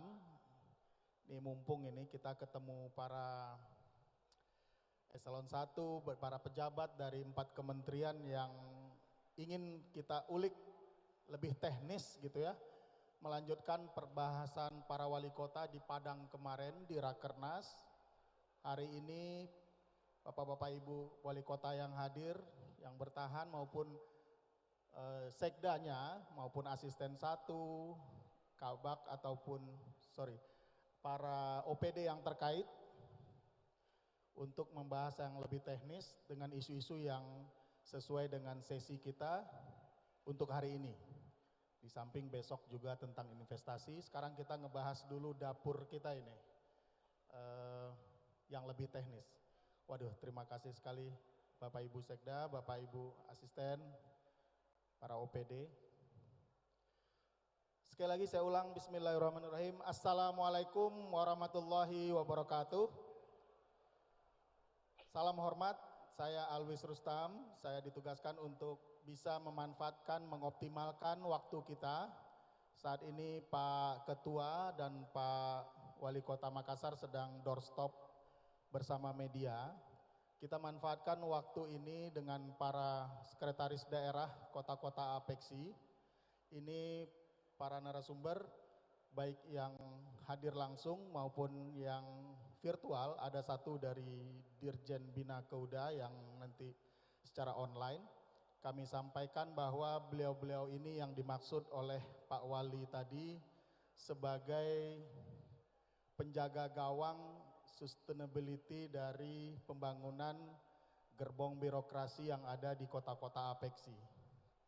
Di samping dinamika politik yang ada, di samping beratnya tekanan ekonomi, berbagai regulasi-regulasi yang harus dioptimalkan, sampai kepada masa transisi di masa sebelum suksesi. Jadi ini para sekda dan para asisten dan para pejabat yang terkait di birokrasi inilah yang nanti akan kita optimalkan dalam sesi ini. Bapak Ibu telah hadir dan tadi diperkenalkan oleh MC. Pertama ada Pak Deputi dari Menpan RB SDM ya, Pak Alex Denny. Ini sering dengan Apeksi juga membahas hal-hal ini, tapi saat ini Pak Sekda, Bu Sekda silakan nanti berdialog langsung. Yang kedua dari Kemenq, Pak Adrianto, Pak Direktur, beliau juga nanti akan membahas sesuai sesi kita. Juga Pak Raden Suhartono, beliau dari BPKP, dan tentu dari Kemendagri Bina Keuda, Pak Horas Matius nanti beliau secara online. Saya mohon konfirmasi dulu dari panitia, apakah sudah bisa kita sapa dari Kemendagri, Setdijen, Pak Horas, halo. Panitia bisa connect? Halo Pak Dirjen, Setdijen. Mohon panitia bisa memastikan konektivitas ke Keuda, Bina Keuangan Daerah dengan Pak Setdijen. Bapak Ibu, kita punya waktu masing-masing ini mendengarkan dulu dari para narasumber. Mungkin 15 menit Pak izin nih, mohon maaf. Supaya terjadi dialog yang panjang sebelum menjelang makan siang. Dan Bapak Ibu silakan mengkompilasi seluruh hal-hal yang menjadi pertanyaan kita selama ini dapat dikonfirmasi langsung kepada representasi dari 4 kementerian ini, ataupun ada usulan selanjutnya kepada Apeksi selaku Sekretaris Dewan Pengurus dan Direktur Eksekutif. Kami juga merep up nanti apa yang perlu kita lakukan lebih lanjut selain sesi ini. Oleh sebab itu kita gunakan waktu untuk yang pertama. Mungkin izin Pak Alex dulu, Pak Deputi, Pak Alex Denny dari Kemenpan. Ada hal-hal nanti terkait beberapa hal termasuk honorer non-ASN, nanti kemudian juga terkait dengan DAU, Pak Direktur nanti dari Kemenq, nanti juga terkait dengan berbagai prioritas keuangan daerah, rambu-rambu dan lain-lain, itu dengan Pak Setdijen nanti, Pak Horas, dan kemudian juga Pak Raden Suhartono nanti terkait rambu-rambu ke depan. Setelah itu kita dialog para sekda dan narasumber kita. Izin Pak Deputi, silakan waktu dan tempat 15 menit untuk Bapak. Terima kasih Bang Alius. Yang saya hormati Pak Raden Suhartono, Pak Adrianto, Ibu Sekda. Selamat pagi, Assalamualaikum warahmatullahi wabarakatuh. Selamat pagi. Terima kasih undangannya, keren banget ya. Kalau Apeksi bikin acara selalu keren. Mudah-mudahan pagi ini kita bisa berbagi informasi dan hal-hal yang barangkali tadi Pak Bima Arya katakan ada masa-masa transisi yang mesti kita lewati bersama. Saya diminta panitia untuk menyampaikan bagaimana sih strategi kita menangani non-ASN dikaitkan dengan percepatan transformasi ASN menuju birokrasi yang profesional dan berkelas dunia. Ngomong-ngomong kelas dunia, sebentar lagi Piala Dunia bergulir Bapak Ibu, siap-siap begadang. Ya, hanya 32 tim ikut Piala Dunia. Pengen nggak sekali-sekali timnas ikut Piala Dunia? Pengen ya? Kira-kira mampu nggak timnas ikut Piala Dunia? Mampu ya? Harusnya mampu. Yes, kita punya bonus demografi tadi dikatakan. Tetapi bisa nggak timnas ikut Piala Dunia kalau pengurus PSSI nitipin pemain ke pelatih? Pemerintah nitipin pemain. Kira-kira timnas bisa menang nggak? Bisa nggak kira-kira? Ya nggak bisa lah ya. Siapapun pelatihnya, kita undang Pep Guardiola sekalipun, rasanya mustahil timnas ikut Piala Dunia kalau semua orang nitipin pemain untuk dipastikan main di dalam timnas. Baik Bapak Ibu, kita kembali ke urusan kita. Birokrasi yang diharapkan juga berkelas dunia. Kenapa diharapkan berkelas dunia? 2045 Indonesia emas, kita diharapkan menjadi satu negara maju, salah satu negara maju. Tetapi indikator kita ketinggalannya agak jauh nih. Kinerja-kinerja kita, efektivitas pemerintahan, indeks persepsi korupsi, kemudahan berusaha. Tadi Pak Gubernur udah kampanye, ya, bagaimana harusnya kita investasi di Sulawesi Selatan. Tetapi nggak mudah. Kenapa nggak mudah? Karena memang indeks-indeks kemudahan berusaha kita masih ketinggalan jauh dibanding negara-negara tetangga. Persoalan ini tentu mesti kita sikapi bersama. Siapa yang menjalankan ini? Birokrasi. Berapa banyak orangnya? 4,2 juta sekarang. Jadi ASN kita ada 4,2 juta. 39% diantaranya pegawai pelaksana. Pegawai pelaksana adalah frontliner kita. Melakukan pekerjaan-pekerjaan yang simple, repetitif, yang mudah sekali diganti oleh teknologi. Di negara-negara maju, piramidanya udah nggak seperti ini. Piramidanya udah seperti ini. Pelaksana itu sedikit sekali jumlahnya. Kenapa sedikit sekali jumlahnya? Karena semua interaksinya sudah melalui digital dan teknologi. Kita piramidanya masih seperti ini Bapak Ibu. 39% masih pelaksana. Kita belum ngomong non ASN nih, yang jumlahnya saya nggak berani sebut jumlahnya karena kita masih data sama-sama. Ya Bapak Ibu. Nah, yang perlu kita waspadai juga adalah kalau kita ini semuanya berlomba-lomba melakukan SPBE, digitalisasi, smart city, smart desa, smart kampung dan lain-lain, hati-hati, teknologi akan membuat terjadinya perubahan shift di dalam jabatan. Jabatan-jabatan yang konvensional akan hilang, jabatan-jabatan baru yang membutuhkan skills baru akan muncul. Ini tidak hanya bicara non ASN, ASN pun yang jumlahnya 4,2 juta tadi tentu rentan digantikan teknologi pada saat kita bicara SPBE dan digitalisasi. Nah Bapak Ibu, itulah sebabnya mengapa rencana transformasi ini dibuat holistik. Organisasinya terlebih dahulu kita buat slim agar dia lincah, kemudian sistem kerjanya kita buat lebih digital ini base, dan kemudian ASN-nya juga harus ditransformasi. Nah transformasi ini kayak tarik tambang, dia butuh energi, ya. Memperbaiki sesuatu kan butuh energi. Energi itu dibutuhkan besar sekali untuk menarik menuju birokrasi yang profesional tadi. Tetapi Bapak Ibu, tambangnya bisa nggak bergerak kalau energinya yang menarik ke kiri juga nggak kalah besarnya. Apa itu energi ke kiri? KKN, jual beli jabatan, kecurangan CP ASN, ya, kemudian politisasi ASN, kemudian masalah non ASN kita yang nggak selesai-selesai, walaupun coba diselesaikan sejak 2005. 2005 kalau kita ingat 900.000 lebih non ASN kita diangkat tanpa tes menjadi PNS, jumlahnya 860.000 tanpa tes. Selesai nggak masalahnya? Nggak selesai. Walaupun pada waktu itu semua PPK sudah dilarang merekrut ASN. Jadi sebetulnya kalau ditanya pemerintah ini komit nggak untuk menyelesaikan ini? Saya belum lahir pemerintahnya udah komit Pak. Saya baru ASN belum 2 tahun Bapak Ibu, ya. Status saya P3K, saya diminta membantu, ya. Saya belum lahir sebagai ASN, pemerintah sudah komit dari 2005 mengangkat tanpa teks THK 1. Kemudian sisanya dikumpul-kumpulin, ternyata jumlahnya membengkak lagi. Diberi kesempatan terus dari tahun ke tahun, dan sekarang kami tahun lalu, saya masuk tahun lalu di Kemenpan RB, ternyata ada PP 49/18 yang akan jatuh tempo di 2023. Lalu saya tanya ke teman-teman, sudah melakukan apa persiapannya? Oh belum Pak, loh kok belum? Ayo kita kasih surat mengingatkan kepada teman-teman. Keluarlah SE, ya, dari Kemenpan RB untuk mengingatkan kita semua ada PP loh yang akan jatuh tempo 2023. Tetapi sebagian orang merasa surat itu dianggap sebagai regulasi, padahal kami tidak keluarkan regulasi, cuman ngingetin ada regulasi yang akan jatuh tempo. Jadi Bapak Ibu, itulah sebabnya Pak Menteri baru, Pak Menteri kami orang yang paham sekali lapangan, ya, 2 periode jadi bupati dan sukses, dan mudah-mudahan beliau paham apa yang menjadi kebutuhan Bapak Ibu.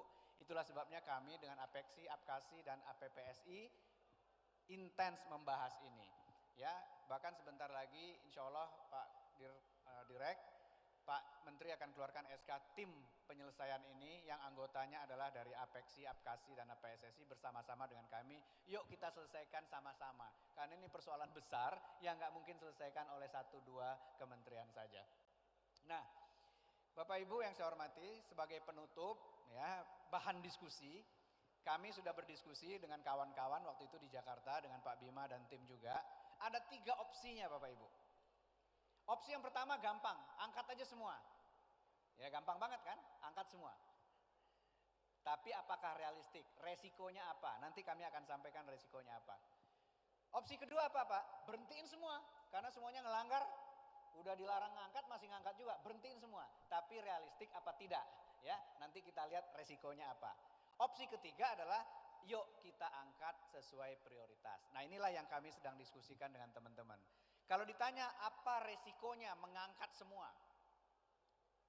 Kalau ditanya senang ya tentu non ASN-nya senang, Bapak Ibu senang, mungkin ya sementara waktu senang gitu. Tapi saya wajib menyampaikan resikonya. Resiko pertama adalah resiko strategik. Jadi nggak kita birokrasi kita yang profesional dan berkelas dunia itu bisa diwujudkan? Sama seperti tadi, mungkin nggak timnas kita ikut Piala Dunia kalau semua pemainnya terima aja semua. Ya, ini anak gawang udah lama nih di lapangan bantu-bantu pemain, harus jadi pemain dong. Kalau itu yang kita lakukan, ini namanya resiko strategik. Kita membatalkan niat kita untuk menjadi birokrasi yang profesional dan berkelas dunia. Resiko kedua apa? Pak Adrianto nanti, resiko keuangan. Berapa anggarannya? Ya jumlahnya luar biasa besar. Kalaupun dipaksa ada anggarannya, pertanyaannya, mungkin nggak nanti ada anggaran untuk naikin gaji ASN, ngasih insentif, ngasih bonus, memperbaiki kesejahteraan yang dimanatkan oleh undang-undang ASN? Tentu akan kesulitan. Resiko ketiga apa? Resiko operasional. Semakin banyak orang Pak, belum tentu layanan semakin baik Pak. Bisa jadi layanannya semakin berbelit-belit karena orangnya banyak. Jadi juga ada resiko operasional di situ.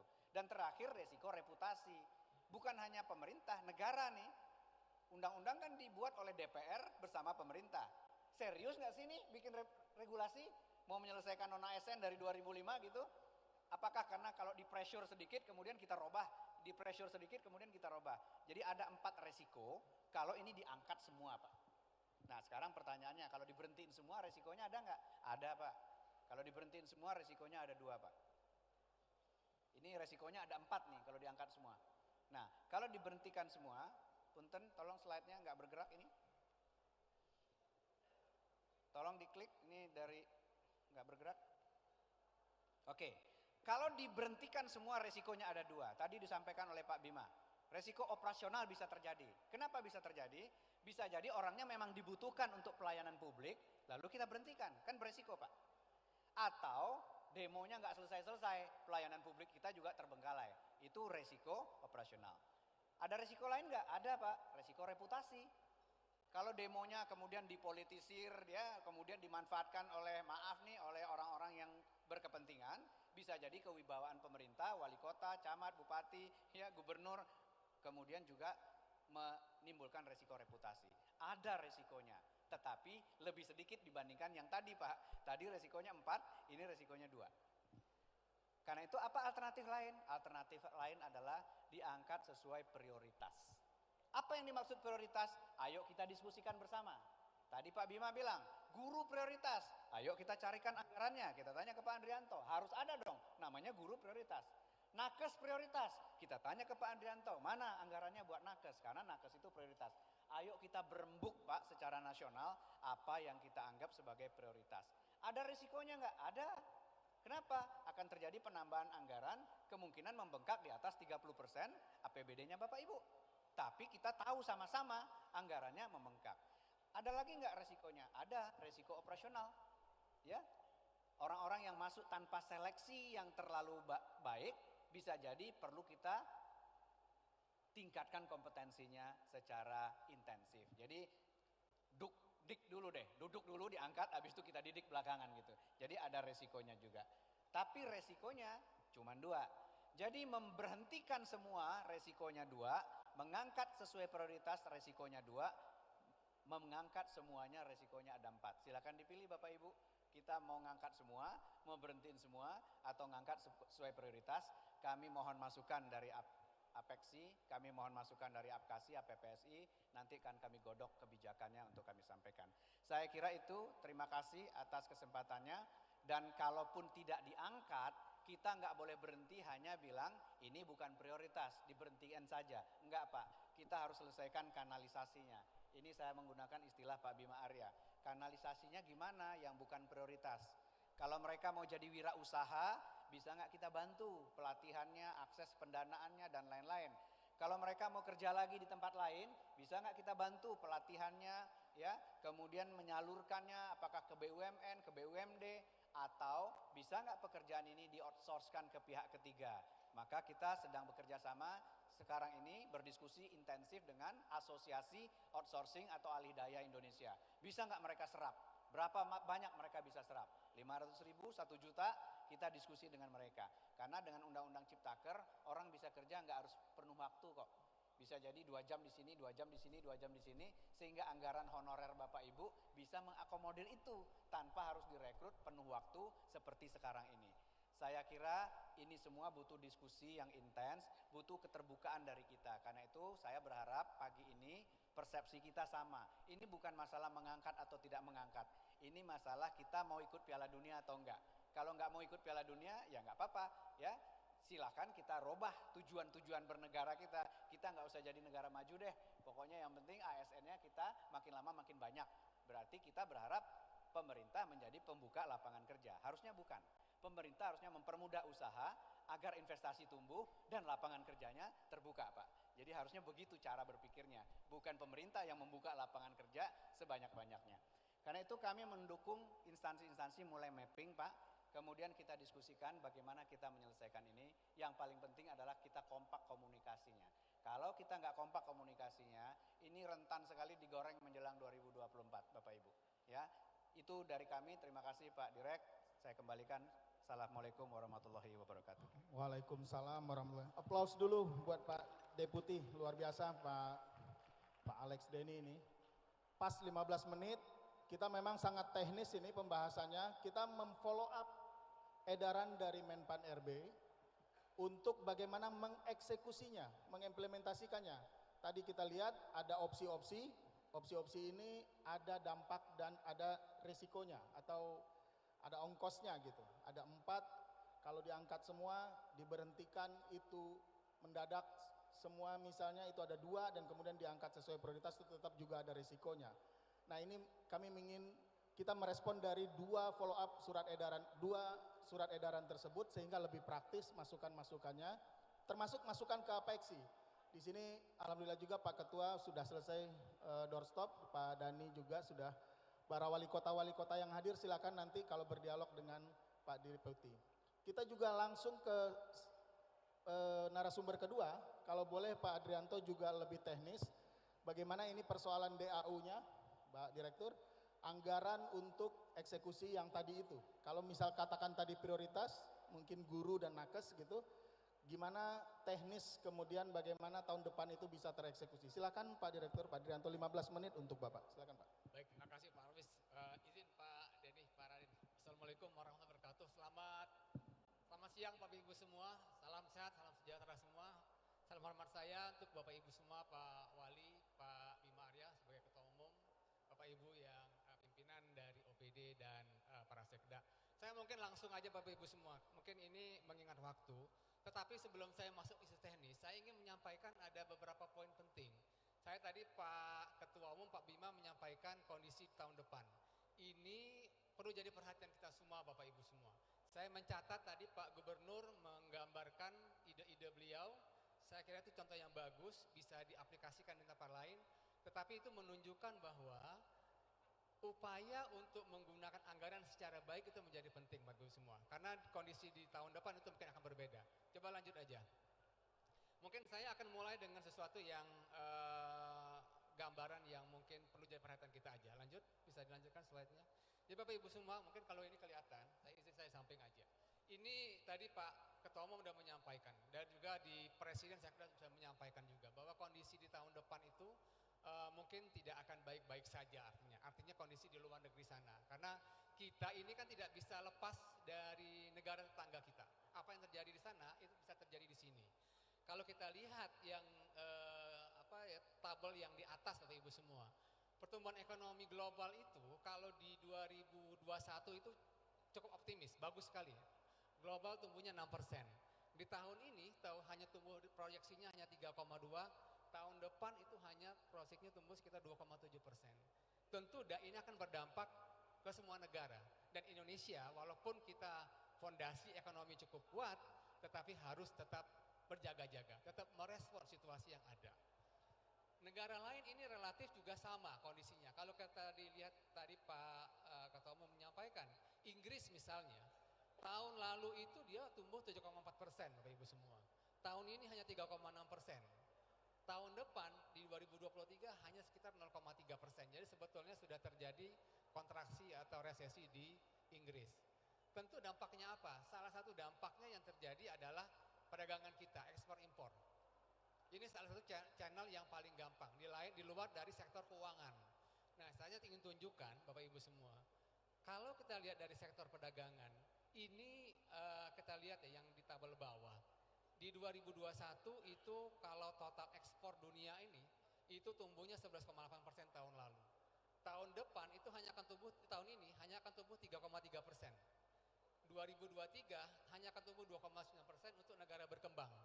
Negara maju lebih kecil lagi.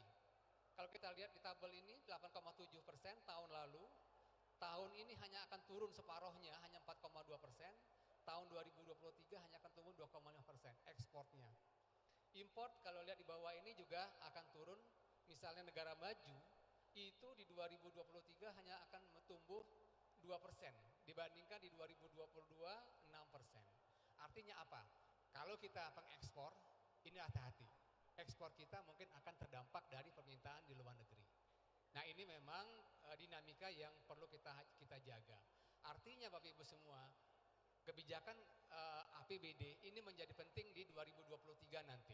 Ini akan menggambarkan bagaimana nanti kita bisa meletakkan fondasi kebijakan fiskal khususnya untuk bisa menjaga kondisi ekonomi yang sekarang yang ada. Lanjut. Lanjut lagi, next slide. Dan saya ingin tunjukkan bagi Ibu semua, tadi juga ini menjadi penting. Kalau kita lihat di negara-negara lain ini memang kondisi inflasinya juga naiknya cukup tinggi. Kalau memang Indonesia relatif mulai naik 6%, tetapi kalau kita lihat dari negara-negara lain, ya ini memang sudah tinggi sekali. Kalau kita lihat misalnya Eropa atau kita lihat Inggris yang tumbuhnya inflasinya di 10%. Jadi ini memang inflasi ini jadi salah satu tantangan kita bagi semua. Karena apa?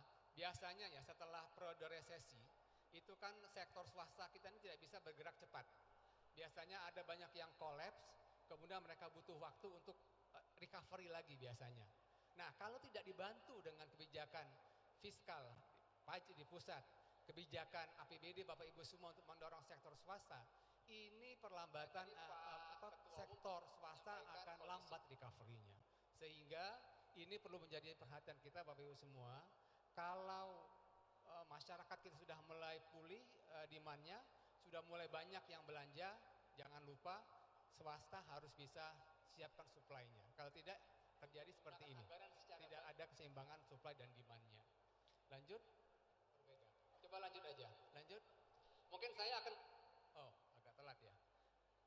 Ini tantangan di tahun-tahun ke depan. Kita perlu perhatikan paling tidak ada 4 tantangan. Pertama, inflasi mungkin akan melonjak. Kemudian sektor keuangan, kita juga harus hati-hati dalam sektor keuangan. Kemudian ada resiko hutang global di beberapa negara lain, kita lihat sudah ada resiko. Termasuk stagflasi. Artinya kalau kita lihat di sini ada inflasi tetapi ekonominya tidak bergerak dinamis. Nah, ini 4 tantangan yang perlu jadi perhatian kita. Saya ingin ajak masuk Bapak Ibu semua lihat di APBN kita. Lanjut. Selama periode 2020 sampai kan tahun ini, lanjut aja. Kalau kita lihat Bapak Ibu semua, saya ingin mengatakan ada satu kebijakan yang penting, yaitu artinya kebijakan yang bersifat sinergi fiskal, APBD dan APBN. Nah, ini Bapak Ibu semua kalau kita lihat di 2020 pada saat kita sama-sama mengatasi COVID, relatif juga sama kondisinya. Kalau kita pemerintah mengeluarkan PEN, Pemulihan Ekonomi Nasional. Apa yang menjadi tugas pemerintah daerah? Salah satunya adalah dikeluarkanlah PMK 35 waktu itu. Yaitu pemerintah daerah melakukan melakukan refocusing di APBD maaf. Kemudian ada beberapa penyesuaian di transfer. Sehingga kita bisa selamat di 2020 nih Bapak Ibu semua. Karena apa? Karena pertumbuhan ekonomi di 2020 kita hanya turun sekitar 2% dibandingkan tempat lain yang turun ekonominya jauh lebih tinggi. Artinya ini menggambarkan sinergi kerjasama antara pusat dan daerah menjadi sangat penting. Di 2021 hal yang sama juga terjadi. Di pusat kebijakannya adalah mempercepat vaksinasi, kemudian ada PEN, kemudian di 2021 itu juga ada PMK 17. Ingat Bapak Ibu semua, PMK 17 pada waktu itu ada kewajiban 8% dari DTU, DAU dan DBA untuk penanganan COVID. Itu juga salah satu peran atau bentuk nyata di kerjasama pusat dan daerah untuk menangani COVID-nya. Sehingga memang kerjasama APBN dan APBD ini menjadi penting. Di 2022 juga sama. Di 2022 kita menghadapi inflasi, dan inflasi itu sama-sama kita tangani. Kalau kemarin ada penyesuaian harga BBM, keluarlah PMK 134, yaitu Bapak Ibu semua diminta menggunakan 2% dari DTU-nya untuk memberikan perlinsos. Tapi ini Bapak Ibu semua kelihatannya masih agak lambat nih yang 2%. Jadi saya menghimbau Bapak Ibu semua yang sebagai pengelola APBD agar segera mempercepat penggunaan 2%-nya. Nah di 2023 Bapak Ibu semua, kita lihat tadi tantangannya yang terjadi cukup tinggi tantangannya. Makanya di APBD kalau kita lihat yang paling kiri Bapak Ibu semua, APBD harus fokus pada penguatan belanja, penguatan ekonomi. Banyak caranya. Kita tadi belajar dari Pak Gubernur.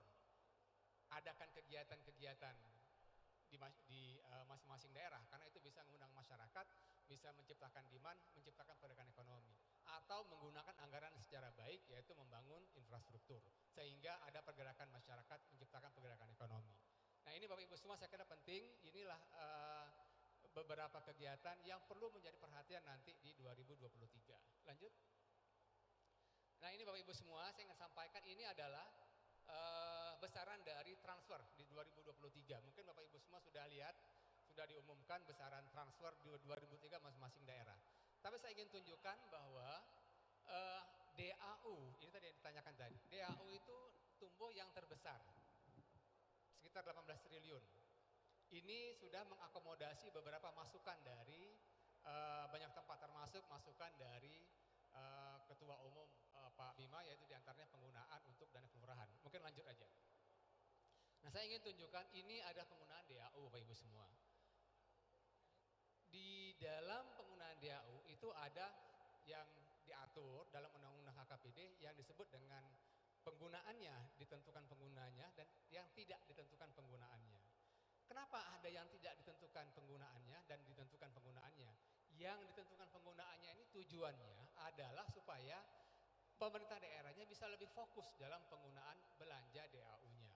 Artinya ini secara tidak langsung nanti membantu Bapak Ibu semua di dalam penggunaan dana alokasi umum ini. Sebetulnya kalau kita lihat yang ditentukan penggunaannya itu hal yang memang sudah strategis yang dilakukan sekarang. Kalau kita lihat yang kanan dulu, bidang pendidikan, bidang kesehatan,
yang disampaikan Pak Deputi mengenai kesiapan. Sudah ada pagu 18 triliun, kemudian juga ada 21 itu triliun Pak ya, 21 untuk yang P3K. Bapak Ibu jangan ragu-ragu, nanti kita bahas teknisnya bagaimana, biasanya ini prosedur Pak, dan prosedur kemudian pendampingan, kemudian aturan dan peraturan, Bapak Ibu Sekda bisa nanti mengkritisi. Kemudian ini yang luar biasa Pak Ketua, ada pendanaan kelurahan, ini berdarah-darah ini Apexi sebetulnya melakukan upaya dana kelurahan. Itu kalau 1,6 T itu berarti satu kelurahan diperkirakan sampai 200 enggak Pak? 200 jutaan. Walaupun kota-kota yang punya desa dan kelurahan mungkin tetap ada agak sedikit pembandingan itu ya, dana desa sekian, dana kelurahan sekian, tapi kita nggak ada undang-undangnya, tapi at least Pak Direktur sudah sampaikan tadi ini hasil upaya advokasi kebijakan yang terus-menerus dari Apexi, dari Komil-Komil. Kami juga applause dulu kepada ketua-ketua Komil, luar biasa ini para asisten satu yang intens melakukan berbagai kegiatan advokasi untuk hal ini.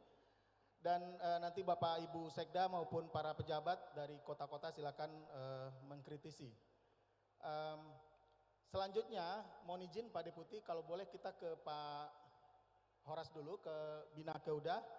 Kami mohon izin Pak Setdijen, Pak Horas Mauris. Panitia apakah sudah bisa terhubung?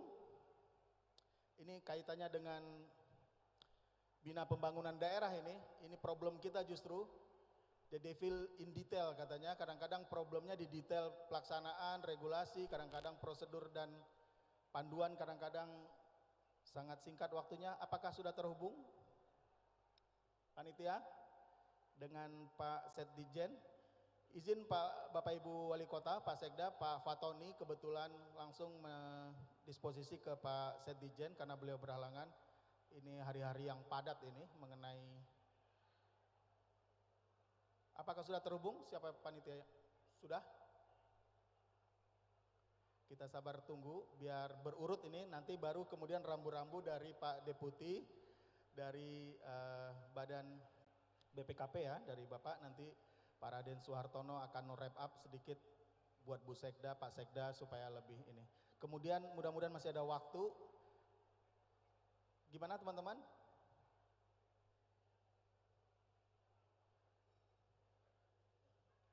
Melambaikan tangan itu biasanya nyerah. Kalau di dunia lain ya. Panitianya melambaikan tangan, tandanya, oh ya. Selamat. Assalamualaikum warahmatullahi wabarakatuh. Waalaikumsalam. Selamat siang Pak Setdijen, Pak Horas. Baik, kami mulai aja Bapak. Silakan Bapak, waktu 12 sampai 15 menit untuk Bapak. Nanti kita dialog. Silakan Bapak. Baik, yang kami hormati Bapak Gubernur Sulawesi Selatan, yang kami hormati Bapak Ketua Apexi, Bapak Bima Arya Sugiarto, yang kami hormati Bapak Deputi Bidang SDM Kemenpan RB, yang kami hormati Bapak Deputi Pengawasan Penyelenggaraan Keuangan Daerah BPKP, dan para yang kami hormati Bapak Direktur Dana Transfer Umum Bapak Adrianto dari Dijen Perimbangan Keuangan, yang kami hormati para sekda dan para peserta, mohon maaf kami tidak sebutkan satu persatu, dan hadirin sekalian yang berbahagia. Kami mungkin langsung saja Bapak.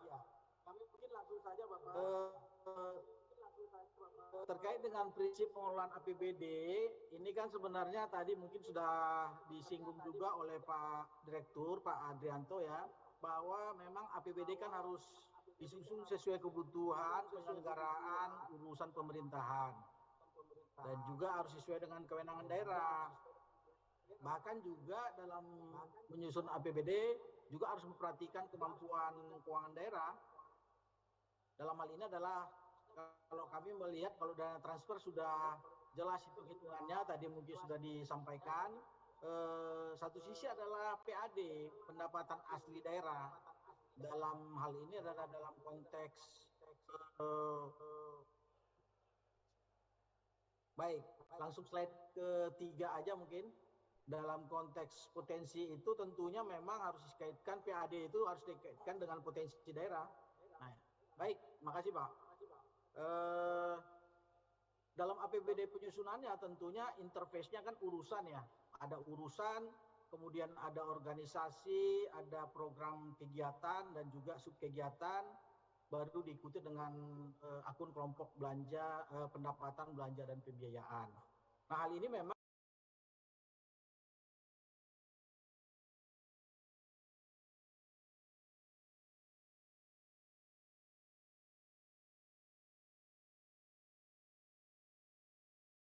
diterapkan dalam SIPD. Itu yang pertama yang perlu kami sampaikan dari sisi prinsip APBD ini. Kemudian yang kedua, APBD itu memang harus disusun ya, mempedomani KUAPPS dan didasarkan pada RKPD, Rencana Kerja Pemerintah Daerah.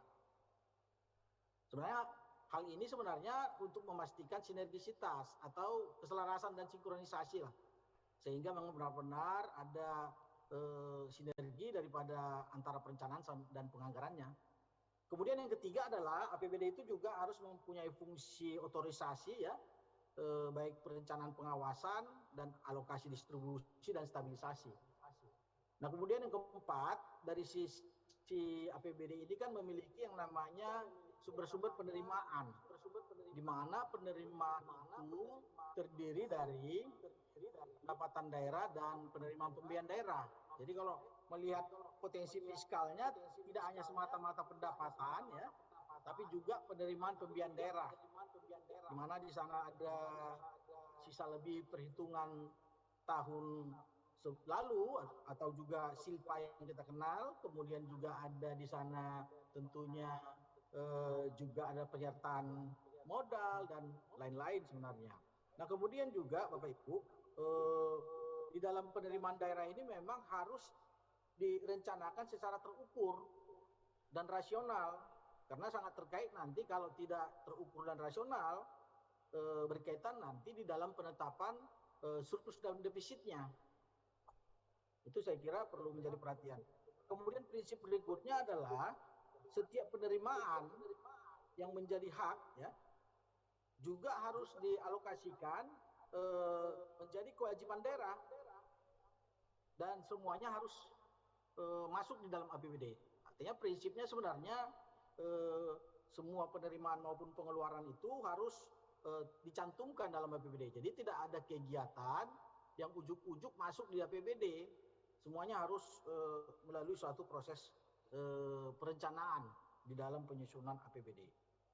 Terakhir adalah mungkin kami singkat saja, kemudian dari sisi pengeluaran juga memang harus merupakan rencana pengeluaran yang kepastian tersedianya tentunya sudah harus jelas dan dengan jumlah yang cukup, di samping juga ada landasannya. Nah, tadi mungkin sudah disampaikan oleh Pak Direktur Dana Transfer ya, dana transfer umum terkait dengan sumber-sumber dana transfer. Nah, kami sebenarnya sedikit merimain kembali ya apa yang disampaikan dari sisi DAU maupun DAK. Memang pasca setelah ditetapkannya hasil rapat paripurna DPR RI ya pada tanggal 29 September 2022, memang sudah ditetapkan dan sudah disahkan RUU tahun 2003, di mana dana transfer khusus DAU ya sebesar 396 triliun ya, tadi mungkin sudah diuraikan, atau sekitar 72,41% itu kan tentunya tidak ditentukan penggunaannya, block grant ya, dan juga ada sebesar 27,58% yang sudah ditentukan penggunaannya, arah penggunaannya tadi sudah dijelaskan, sehingga memang ini diarahkan untuk penggajian formasi P3K dan juga pendanaan kelurahan maupun pendanaan untuk bidang pendidikan kesehatan maupun PU. Nah, sedangkan di DAK sendiri tentunya sudah dialokasikan juga 185,8 triliun ya, yang terdiri dari DAK fisik ya, dan juga DAK non fisik. DAK fisik 53,42 triliun dan DAK non fisik 130,30 triliun. Nah, kemudian juga DAK khusus non fisik itu termasuk dana BOS ya, termasuk juga untuk BOS PAUD dan Ini hal baru memang BOP PAUD, mohon maaf, dan BOP kesetaraan menjadi dana BOS serta dana TPG, tamsil guru, dan juga memang beberapa tunjangan dialokasikan juga untuk tunjangan guru ASN untuk meningkatkan efisiensi dan juga tunjangan guru serta pemisahan dana BOK menjadi dana BOK dinas dan BOK puskesmas untuk kesehatan. Saya kira itu yang bisa kami sampaikan. Kemudian juga ada hibah daerah yang diberikan juga sebesar 2,08 triliun. Ini mungkin nanti memang belum dijabarkan oleh Pak Direktur ya, Direktur GAU tadi, namun mungkin nanti bisa lebih didiskusi lah saya kira. Nah kemudian perlu kami sampaikan bahwa di dalam APBD Permendagri nomor 84 tahun 2022 dalam pedoman penyusunan APBD tahun 2003 memang arah penggunaannya lebih difokuskan sebenarnya dalam rangka masih kondisi penanganan pandemi COVID-19 ya, di berbagai aspek kehidupan, baik dari sisi bidang pembangunan, pemerintahan kesehatan, sosial, dan juga dalam rangka pemulihan ekonomi. Nah bahkan juga sebenarnya juga mengatasi kaitannya dengan ekonomi, juga mengantisipasi juga dampak daripada terjadinya inflasi. Inflasi tentunya perlu ada pengendalian inflasi. Nah kemudian juga dalam APBD itu, dalam menyusun program, tentunya lebih difokuskan kepada prioritas yang memang sesuai dengan kebutuhan daerah yang berorientasi pada urusan wajib dasar dan juga disinkronkan dengan program-program yang menjadi prioritas pembangunan, khususnya prioritas pembangunan nasional. Nah juga nanti dalam harus memenuhi standar-standar yang ditetapkan dengan pedoman penyusunan APBD yang juga diimplementasikan dalam SIPD. Antara lain adalah ASB dan juga SSH, standar teknis, dan juga berpatokan terhadap standar yang ditetapkan dalam rangka pencapaian standar pelayanan minimal. Nah berikutnya mungkin next slide. Ada juga kewajiban daerah sudah harus mengalokasikan ya di dalam APBD 2023 itu sesuai dengan mandatory spending, di mana pendidikan 20% ya, kesehatan ada 10% dan juga infrastruktur ada 40% ya. Kemudian peningkatan kapasitas SDM. Itu next slide, masih lanjut, ada di slide 21 ya. Peningkatan kapasitas SDM, next. Nah, peningkatan kapasitas SDM itu 0,34% untuk provinsi dan untuk kabupaten kota itu 0,16%. Untuk pelatihan-pelatihan, termasuk juga seminar, diklat, bintek, dan seterusnya. Di samping juga perlunya penguatan APIP ya, sebesar 0,3 sampai 0,9% dari total APBD. Next slide. Nah kemudian di belanja pegawai, nah, ini yang kami sampaikan ada mandatory spending. Next. Kemudian untuk belanja pegawai kebijakan di 2023 memang yang perlu diantisipasi adalah belanja pegawai di luar tunjangan guru yang dialokasikan melalui transfer ke daerah itu maksimal harus dialokasikan itu 30% dari total belanja APBD. Walaupun masih diberikan kepada daerah fleksibilitas untuk bisa menyesuaikannya dalam kurun waktu 5 tahun. Sejak Undang-Undang Nomor 1 Tahun 2022 tentang hubungan keuangan pusat dan daerah ditetapkan. Bahkan di 2003 ini wajib sudah harus mengalokasikan, ini termasuk juga fokus yang kita bahas di dalam Rakernis APEKSI 2002 ini, yaitu bagaimana mengalokasikan kebutuhan ASN, yaitu termasuk juga PNS dan juga P3K tahun 2003. Next, lanjut. Nah di samping juga alokasi di belanja pegawai juga dikaitkan dengan ketentuan pasal 58 PP 12 tahun 2019 yang juga diperlukan untuk mengalokasikan tambahan penghasilan PNS. Nah di kebijakan 2003 Permendagri 84 tahun 2022 ini juga mengamanatkan bahwa nominal untuk tambahan penghasilan PNS itu tidak boleh melebihi dari tahun sebelumnya. Kecuali ya dapat melebihi, disebutkan di sini nominal tahun sebelumnya itu sepanjang ada realokasi belanja ya, khususnya seperti lembur dan kompensasi lainnya bisa menambah nominal. Di samping juga berdasarkan kondisi kerja yang terkait langsung dengan penanganan COVID, maka SKPD-nya bisa diberikan tambahan ya melebihi dari nominal tahun sebelumnya. Selain itu juga Pemda bisa ya dapat melebihi nominal kalau sudah menerapkan SPBE sebagaimana sistem pemerintahan berbasis elektronik sebagaimana amanat Perpres 95/2018. Termasuk juga dalam hal transaksi elektronifikasi pemerintah daerah, kartu kredit pemerintah daerah, ini juga sudah diterbitkan Permendagri 79 ya tahun 2022, dan juga SIPD, Sistem Informasi Pemerintahan Daerah. Next.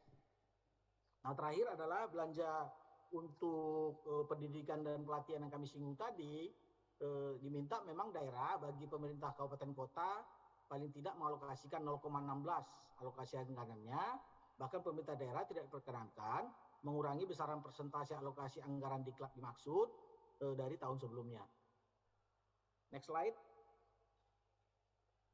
Nah, kemudian berkaitan dengan kebijakan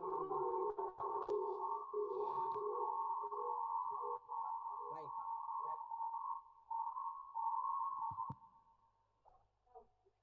Berkaitan dengan kebijakan belanja pegawai non ASN ya dalam Permendagri 86 tahun 2002 juga ditegaskan beberapa hal. Next ya. Next slide. Bahwa untuk jasa khususnya non ASN ya boleh dianggarkan yang namanya jasa, dalam hal ini imbalan seperti honorarium ya, kita sebut jasa kantor, sesuai dengan keahlian dan spesifik yang dituangkan nanti dalam perjanjian penugasan dan besarannya sesuai dengan ketentuan perundang-undangan. Sedangkan belanja untuk iuran bagi non ASN yang dulu kita kenal honorer ya, non ASN ini juga di dalam Permendagri 84 juga disebutkan perlu dianggarkan tentunya untuk iuran, baik iuran kalau mampu ya bisa dianggarkan iuran jaminan kecelakaan kerja, bahkan sampai nanti iuran untuk jaminan kematian, dan juga bahkan untuk juga pensiun sebenarnya dan santuan untuk non ASN ini. Nah, hanya memang kita mengharapkan adalah perlunya disediakan dari APBD. Kemudian penyediaan alokasi anggaran untuk berjalan dinas boleh mengikut sertakan non ASN juga. Jadi ini beberapa kebijakan-kebijakan, makanya perlunya sebenarnya dialokasikan keberpihakan kita untuk belanja-belanja bagi non ASN ini. Di samping juga Pemda mendaftarkan program JKK dan JKN, ya jaminan kematian bagi non ASN yang bekerja di lingkungan pemerintah daerah, dan ini nanti dimasukkan dalam BPJS Ketenagakerjaan. Bahkan Pemda dapat apabila memiliki kemampuan anggaran, ini memang tidak wajib disebutkan dapat ya, mendaftarkan kepesertaan program jaminan hari tua dan jaminan pensiun bagi non ASN ini. Lanjut next slide. Nah, sedangkan untuk pilkada, karena ini mungkin yang paling terakhir ya, izin kami terbatasan waktu ya. Maka sedikit kami sampaikan bahwa untuk kebijakan pelaksanaan pilkada serentak 2024 memang alokasi penganggarannya dialokasikan sebenarnya 2 tahun anggaran. Jadi jatuh pada 2 tahun anggaran karena pelaksanaan pilkada itu memang tahapannya sudah bisa dilaksanakan itu di 2023. Oleh karena itu 2 tahun anggaran harus dipersiapkan baik 2023 maupun 2024. Maka saran kami sebenarnya apa yang menjadi langkah-langkah, kalau mekanisme penganggaran mungkin kami tidak perlu panjang lebar karena sudah jelas dalam Permendagri 4 ya, bahwa alokasi pilkada itu nanti dalam bentuk hibah dan dianggarkan di satu SKPD yang membidangi yaitu Badan Kesbangpol. Nah, hanya memang hibah yang dimasukkan ini adalah hibah kepada KPUD dan Bawaslu. Nah, dalam penganggarannya tentunya langkah yang dilakukan mungkin di dalam tahun 2023 ini secara cepat dan memastikan bahwa ada alokasi anggaran pilkada serentak ini yaitu untuk anggaran di APBD 2023. Bahkan nanti akan berlanjut di 2024. Namun dengan jumlah yang mencukupi. Kemudian kedua, untuk mendapatkan angkanya, berapa sebenarnya besaran yang akan dialokasikan, tentunya bisa berkoordinasi segera dengan KPU, Bawaslu, ya, termasuk juga TNI Polri, agar menyampaikan segera usulan kebutuhan dalam rangka pilkada serentak tersebut. Nah, ini tentunya mumpung hadir juga Pak Bapak Ibu Sekda ya, sehingga nanti Sekda selaku Ketua TAPD yang akan membahas nanti di dalam pembahasannya sehingga ketemu nanti angka berapa sebenarnya kebutuhan, bahkan nanti disepakati NPHD. Karena memang proses tahapan sudah dimulai di bulan September kalau kami tidak salah, tahapannya 2023, maka dianggarkan, bahkan kami menyarankan untuk penyediaan pilkada serentak ini baik provinsi maupun kabupaten kota memang sebaiknya di APBD 2023 dan 2024 dibuat proporsinya. Maka penganggaran belanja hibah di 2023 kami menyarankan dialokasikan sebesar 40%, dan untuk hibah 2024 60%-nya, artinya 60% dari total hibah yang disepakati. Nah, kemudian juga segera menganggarkannya nanti di dalam APBD baik 2023 maupun 2024 beserta juga pengalokasian ya dalam rangka untuk pengamanan termasuk untuk TNI maupun Polri. Nah, acuannya sebenarnya sudah ada acuan kita, ini kami sampaikan melalui slide kami, yaitu Permendagri 41 tahun 2020 dan juga Permendagri 54 tahun 2019, di mana beberapa pokok-pokok pengaturannya sebenarnya diatur betul bahwa pendanaan itu tentunya dialokasikan sesuai dengan kebutuhan yang sudah disepakati dalam NPHD. Nah, kemudian juga dalam hal penyelenggaraan kegiatan pilkada serentak ini tentunya juga dilakukan penghitungan dan pemungutan suara ulang ya, termasuk juga pemilihan lanjutan, akan ada pemilihan susulan misalnya, maka semuanya adalah beban APBD. Nanti tinggal menyesuaikan aja di dalam NPHD dan APBD. Bahkan kami menyarankan memang sudah harus diantisipasi dalam hal ada kebutuhan-kebutuhan lewat BTT, menganggarkan di BTT sebagai antisipasi di dalam nanti apabila ada kebutuhan-kebutuhan untuk penyesuaian ataupun mengatasi tambahan-tambahan atas kebutuhan tahapan pelaksanaan pilkada tersebut. Saya kira demikian yang bisa kami sampaikan, Bapak. Mungkin nanti secara teknis di diskusi bisa kita tentunya nanti di dalam forum diskusi lebih banyak. Untuk itu kami ucapkan sekian dan terima kasih. Bila taufiq wal hidayah. Wassalamualaikum warahmatullahi wabarakatuh. Om Santi Santi Santi Om. Kalau bisa mohon izin Pak Mauris tetap di link, soalnya nanti kita kalau boleh berdialog Bapak dari Bina Keuda, kalau bisa tetap, karena banyak ini nanti ada beberapa pertanyaan. Kami sebetulnya di beberapa WA group ya, ini mengakomodasi. Bulan lalu kita di Solo juga ada forum Kepala Bapeda. Ini saya izin ke panitia kalau bisa, karena mungkin paparan kurang jelas, bisa di-share di WA Group Wali Kota dan WA Group para sekda dan asisten. Sehingga nanti pendalaman ataupun pertanyaan teknisnya bisa dilakukan dengan materi-materi yang disampaikan tadi oleh beliau. Selanjutnya ke narasumber selanjutnya Pak Raden Suartono, silakan Bapak Deputi dari BPKP. Silakan Pak, 15 menit. Terima kasih. Terima kasih Pak Moderator. Assalamualaikum warahmatullahi wabarakatuh. Selamat siang, salam sejahtera bagi kita semua. Yang kami hormati Wali Kota Depok yang dalam ini selaku Ketua Apaksi, Pak Arya Bima. Maaf, Wali Kota Bogor, maaf. Bapak Ibu Wali Kota seluruh Indonesia yang tergabung dalam Apeksi dan tentu saja para narasumber yang kami hormati. Yang pertama, kami ucapkan syukur alhamdulillah kepada kita semua karena kita masih diberikan kesehatan. Bapak Ibu sekalian, saya memulainya dari apa yang tadi disampaikan oleh Pak Ketua Apeksi pada saat pembukaan tadi. Kalau nggak salah ada beberapa isu yang sedang dihadapi khususnya oleh pemerintah daerah, tidak terkecuali oleh pemerintah kota. Isu yang pertama tadi saya catat berkaitan dengan rencana pembangunan jangka panjang yang hampir selesai, yaitu di tahun 2025. Kemudian RPJMN juga akan berakhir di tahun 2024, dan yang tidak kalah lagi adalah setidaknya ada 24 gubernur dan 248 kepala daerah yang akan berakhir pada masa pemerintahannya di tahun 2024, sehingga banyak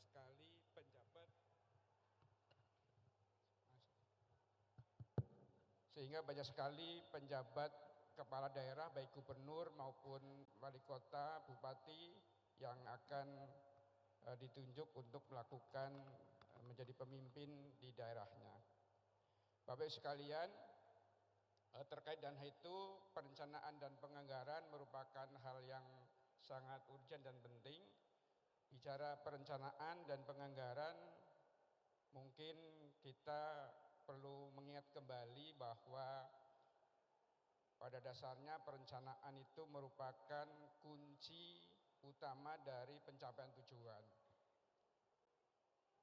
Masalah yang sering timbul, Ibu sekalian, program dan kegiatan sudah kita laksanakan, output telah dihasilkan, anggaran juga sudah diserap secara optimal, namun kalau kita cek kembali hasil dari pelaksanaan program dan kegiatan tersebut sepertinya belum menyentuh pada pelayanan publik kepada masyarakat. Ini barangkali menjadi PR kita semua. Oleh karena itu kami mengingatkan kembali bahwa dalam merencanakan dan menganggarkan suatu program kegiatan, mohon kiranya yang pertama kita untuk bisa menetapkan tujuan dan sasaran prioritas kita. Mengapa demikian? Karena sumber daya yang dimiliki oleh pemerintah daerah terbatas.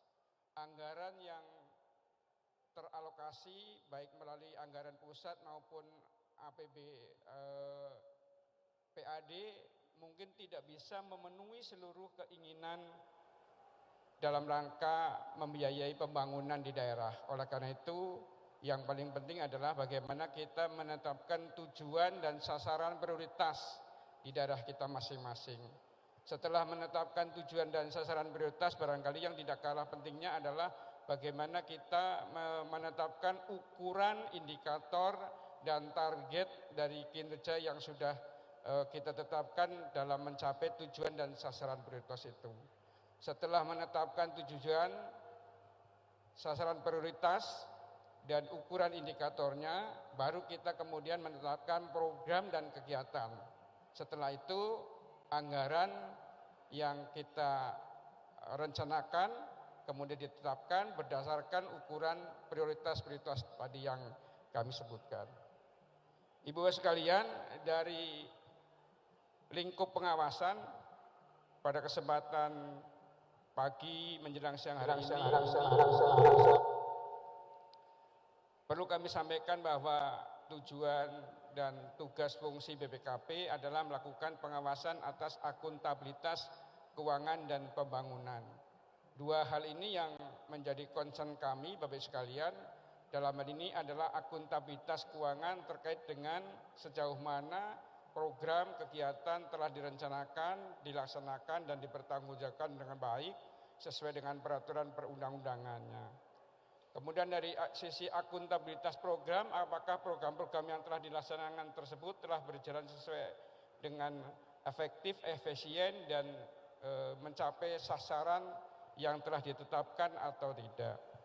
Dua hal ini yang menjadi concern kami, dan kebijakan yang diambil oleh BPKP dalam rangka melakukan pengawasan atas akuntabilitas keuangan dan pembangunan baik nasional maupun daerah tersebut dibingkai melalui yang namanya agenda prioritas pengawasan APP.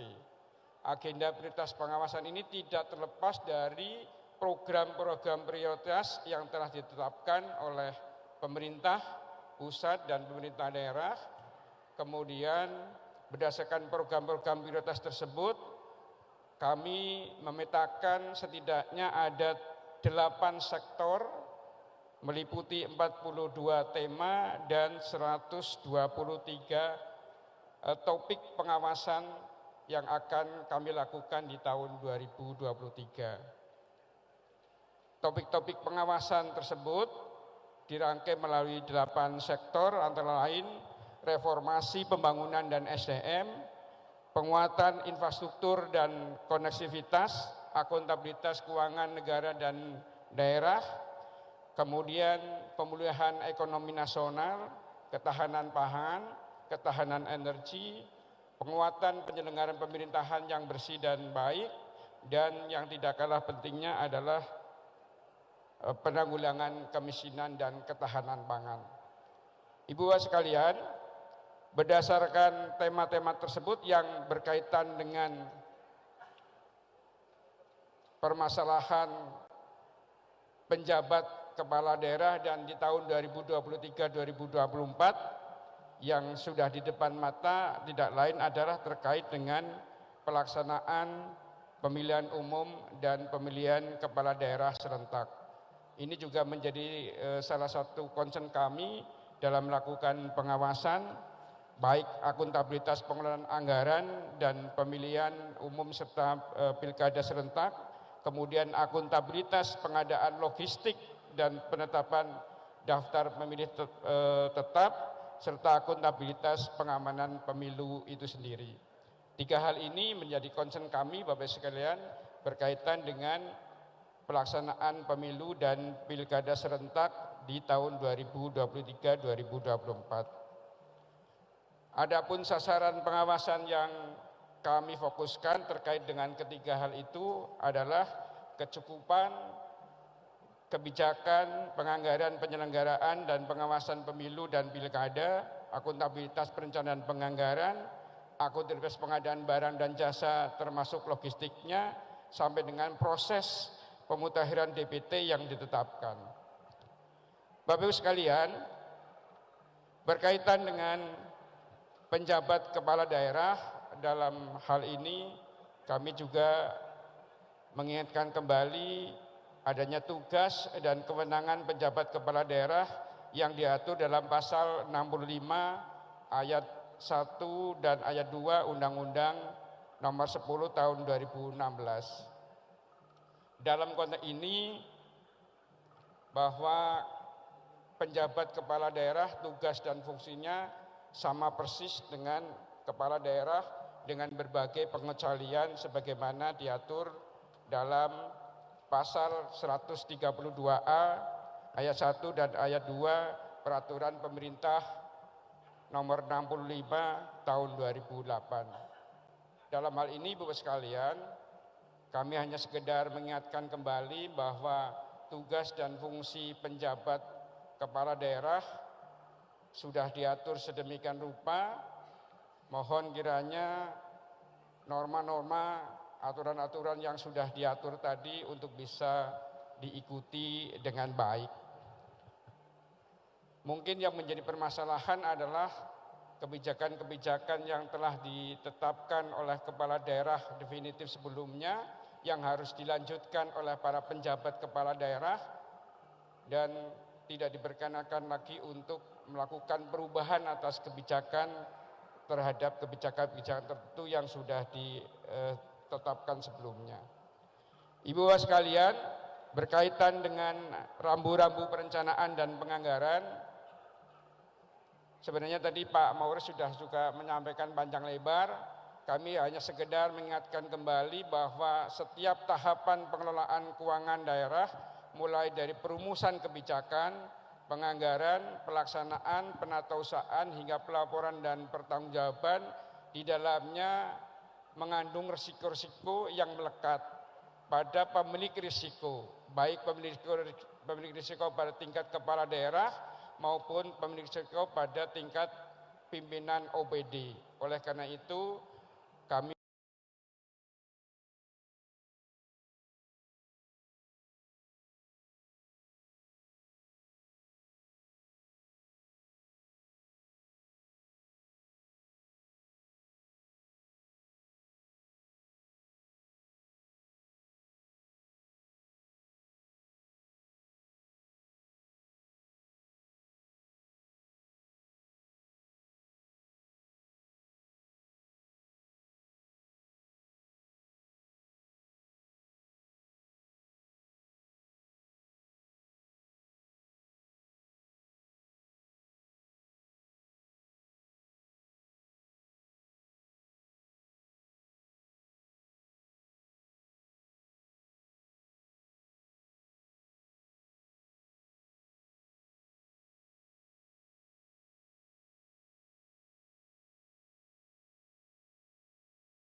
Pak Deputi Pengawasan. Bapak Ibu, saya garis bawahi saja sebelum Bapak Ibu memberikan beberapa lontaran input yang diharapkan itu lebih simpel ya, 3 menit mungkin nanti. Saya garis bawahi pertama, ini bukan hanya tahun politik, tapi ini juga tahun perencanaan dan titik krusial keberlanjutan otonomi daerah. Yang kedua, kadang-kadang hal-hal normatif dan prinsipal dalam regulasi, problemnya adalah ketika dalam implementasi yang kadang-kadang dalam pedoman, telat gitu ya, dalam pendampingan dan lain-lain itu kadang-kadang membingungkan kawan-kawan di pemerintah kota. Di obrolan di WA Group, para sekda, WA Group Kepala Bapeda, kita sering mengakomodasi ini di berbagai raker teknis dan raker wilayah yang ada di 6 regional Komwil Apexi, kita juga sudah akomodasi. Sebetulnya beberapa rekomendasi sudah masuk ke Kementerian Bapak-Bapak yang kebetulan menjadi narasumber. Tapi hari ini kami harapkan Bapak-Bapak dan Ibu-Ibu Sekda bisa urun rembuk. Tadi kita agak telat 30 menit sebetulnya, mungkin kita ada spare waktu 30 menit tambahan untuk memperdalam. Tadi kata kuncinya ada persoalan implementasi honorer ASN, non-ASN yang lebih praktikal ya, implementatif, tidak lagi regulasi tapi betul-betul 2023 ini teralokasi seperti kata Pak Direktur DAU tadi. Dan ini udah pasti Pak ya, dana, saya bisik-bisik tadi, dana kelurahan itu pasti tahun depan turun gitu ya. Boleh applause dulu, ini perjuangan sebetulnya walaupun terseok-seok gitu ya. Jadi mudah-mudahan tidak ada lagi, tidak ada prank nasional ya. Kadang-kadang kita mengalami nih di Apexi, ada regulasi-regulasi yang tiba-tiba Pemkotnya melongo, ada hal-hal yang tidak bisa terimplementasi, tapi itu di sesi lain lah. Bapak Ibu, kami buka sesi pertama, silakan tunjuk tangan, nanti panitia akan menghampiri Bapak Ibu, tolong panitia, waktunya kita ini agak sempit. 1, 2, 3 yang di bagian depan, aduh ini kecil ya, 4, 5, wah banyak juga ini, 6, oke. Kalau boleh yang di depan dulu karena sudah terlanjur duluan, panitia silakan yang Bapak yang baju krem, langsung lari Mas. Siap-siap nanti mic kedua yang di sebelah sini berdua, Bapak dari Pak Sekda ini dari depan, kemudian langsung. Singkat-singkat ya Pak, mohon izin nama dan Pemkot mana. Kemudian langsung to the point. Silakan Bapak. Terima kasih. Bismillahirrahmanirrahim. Assalamualaikum warahmatullahi wabarakatuh. Nama Mukodas Suhada, staf ahli Ekonomi Pembangunan dan Keuangan Kota Tangerang Selatan. Ada 2 usulan Pak. Yang pertama, ya saya setuju untuk yang masalah honorer itu yang pilihan ketiga. Jadi ada skala prioritas dan untuk meminimalkan risikonya bisa mencontoh metode yang dilakukan oleh Google, Pak. Jadi di situ ada simbiosis mutualisme, Pak. Kenapa kita banyak ngasih data ke Google ya, entah itu email segala macam, ya karena kita dapat rewardnya juga, Pak. Kayak dapat iklan, dapat penghasilan di situ. Mungkin itu bisa diterapkan. Jadi di satu sisi pemerintah butuh database contohnya. Tapi ya, yang ngasih database itu ya dikasih insentif, entah itu apa ya bisa uang, bisa bonus, bisa keringanan pajak, bisa sembako dan lain-lain. Jadi intinya simbiosis mutualisme gitu Pak. Jadi ada dana untuk masyarakat yang ngasih database-nya, baik database lingkungan seperti itu Pak. Itu usulannya yang pertama. Kemudian yang kedua. Ya sampai kita pulih atau bangkit lagi ekonominya sudah di stop yang namanya pembangunan fisik Pak, terutama bangunan gedung Pak. Lebih baik dananya itu dialihkan untuk ketahanan pangan, untuk peningkatan layanan kesehatan, untuk peningkatan digitalisasi informasi teknologi Pak. Gitu. Jadi untuk pembangunan fashion udah di stop, Kak. Baik. Gunakan bangunan-bangunan yang ada, optimalkan itu, Pak. Itu saja usulannya. Dari mana, Pak, tadi? Pemkot Tangsel, Pak. Dari Tangerang Tangsel. Selatan. Bapak Sekda. Staf ahli, Pak. Oke. Baik, terima kasih dari Tangsel. Kemudian yang kedua, mic sudah dipegang langsung. Iya, terima kasih Pak. Kami dari Sekda Kota Gorontalo, ada dua hal yang perlu kami sampaikan. Pertama, terkait dengan masalah honorer Pak. Artinya dari berbagai pendekatan tadi, ada risiko dan manfaatnya. Mungkin kalau persoalan ini, yang pertama batas waktu sampai dengan Oktober 2023, mungkin serahkanlah itu ke daerah bagaimana untuk apakah bisa diperpanjang. Kemudian yang kedua, ada beberapa alternatif ketika kalau itu melalui outsourcing, itu lebih mahal Pak, dibandingkan kalau misalnya pendekatan selama ini kita lakukan di daerah. Mereka itu memang sebagaimana sampaikan Pak Ketua APEXI, ada persoalan-persoalan yang mendasar yang memang sulit untuk kita lakukan kalau dengan pendekatan yang telah disampaikan selama ini Pak. Itu yang mungkin saran kami, kalau boleh itu penyelesaian diserahkan ke daerah Pak. Kemudian yang berikut, terkait dengan masalah DAO Pak. Masalah DAO yang istilahnya setengah DAK ini Pak. Jadi memang sesungguhnya setelah COVID ini memang DAO ini kalau selama ini pengalaman kami Pak, mungkin seluruh daerah mungkin ada cenderung naik Pak. Tapi memang contoh untuk Kota Gorontalo Pak, secara realnya kita itu sudah kurang lebih DAO saja, kurang lebih sudah berkurang hampir 150 miliar Pak. Nah kemudian dengan kebijakan-kebijakan sekarang, artinya DAO ini yang tadinya bebas, kemudian mulai diatur kembali Pak.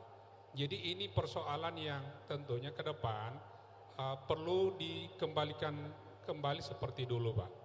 Kemudian yang berikutnya, pertanyaan mungkin terkait dengan apakah pemanfaatan, karena sekarang sudah pada bulan November, yang mungkin batas tanggal 30 November itu harus paripurna untuk penetapan. Sementara petunjuk khusus untuk DAO yang tadi, DAO yang setengah DAK itu, petunjuk teknisnya itu belum ada Pak. Ini yang perlu harus dipertegas kembali pada kesempatan ini. Barangkali demikian hal yang perlu kami sampaikan. Terima kasih. Assalamualaikum warahmatullahi wabarakatuh. Terima kasih Pak Sekda. Lanjut di sebelahnya Bapak yang di depan, kemudian ke baris kedua. Terima kasih Silakan Pak. Bapak. Izin Pak Ketum, Pak Arya, dan Pak Wali Kota Makassar. Izin Pak, ada beberapa hal, saya mungkin tidak menunjukkan kepada narasumber mana, yang jelas seluruh narasumber tadi Pak. Yang pertama, terkait tentang tenaga non-ASN itu. Memang saya sepakat betul, itu diserahkan saja ke daerah Pak, kita kasih rambu-rambu saja. Itu paling penting, kenapa? Itu satu. Yang kedua, kalau bisa ditunda waktunya Pak. 2023 ini masa riskan bagi kepala daerah Pak, sebab sudah masuk penjadwalan pilkada. Ini sangat penting sekali. Nah di Batam itu, kami Batam, maaf saya Jeffreydin Sekda Batam, itu lebih kurang 6.000 tenaga non ASN kita. Itu terdiri dari guru, tenaga kesehatan, tenaga kebersihan, dan ada lebih kurang 200 tenaga teknis di dinas-dinas yang ada. Sebab Bapak, kita setiap bulan pegawai kita yang pensiun dari beberapa dinas. Nah ini harus menjadi perhatian bagi kita semua. Dan bukan hanya di Batam, sekira semuanya. Itu satu. Terus yang kedua, mungkin harus ada penjelasan juga Pak, dalam rangka percepatan proses pelaksanaan Undang-Undang Nomor 1 tentang HKPD itu, yang saat ini daerah sedang menyusun kajian untuk bikin perdanya. Tapi ada turunannya yang belum turun hingga detik ini. Salah satunya adalah opsi pajak daerah. Itu belum ada.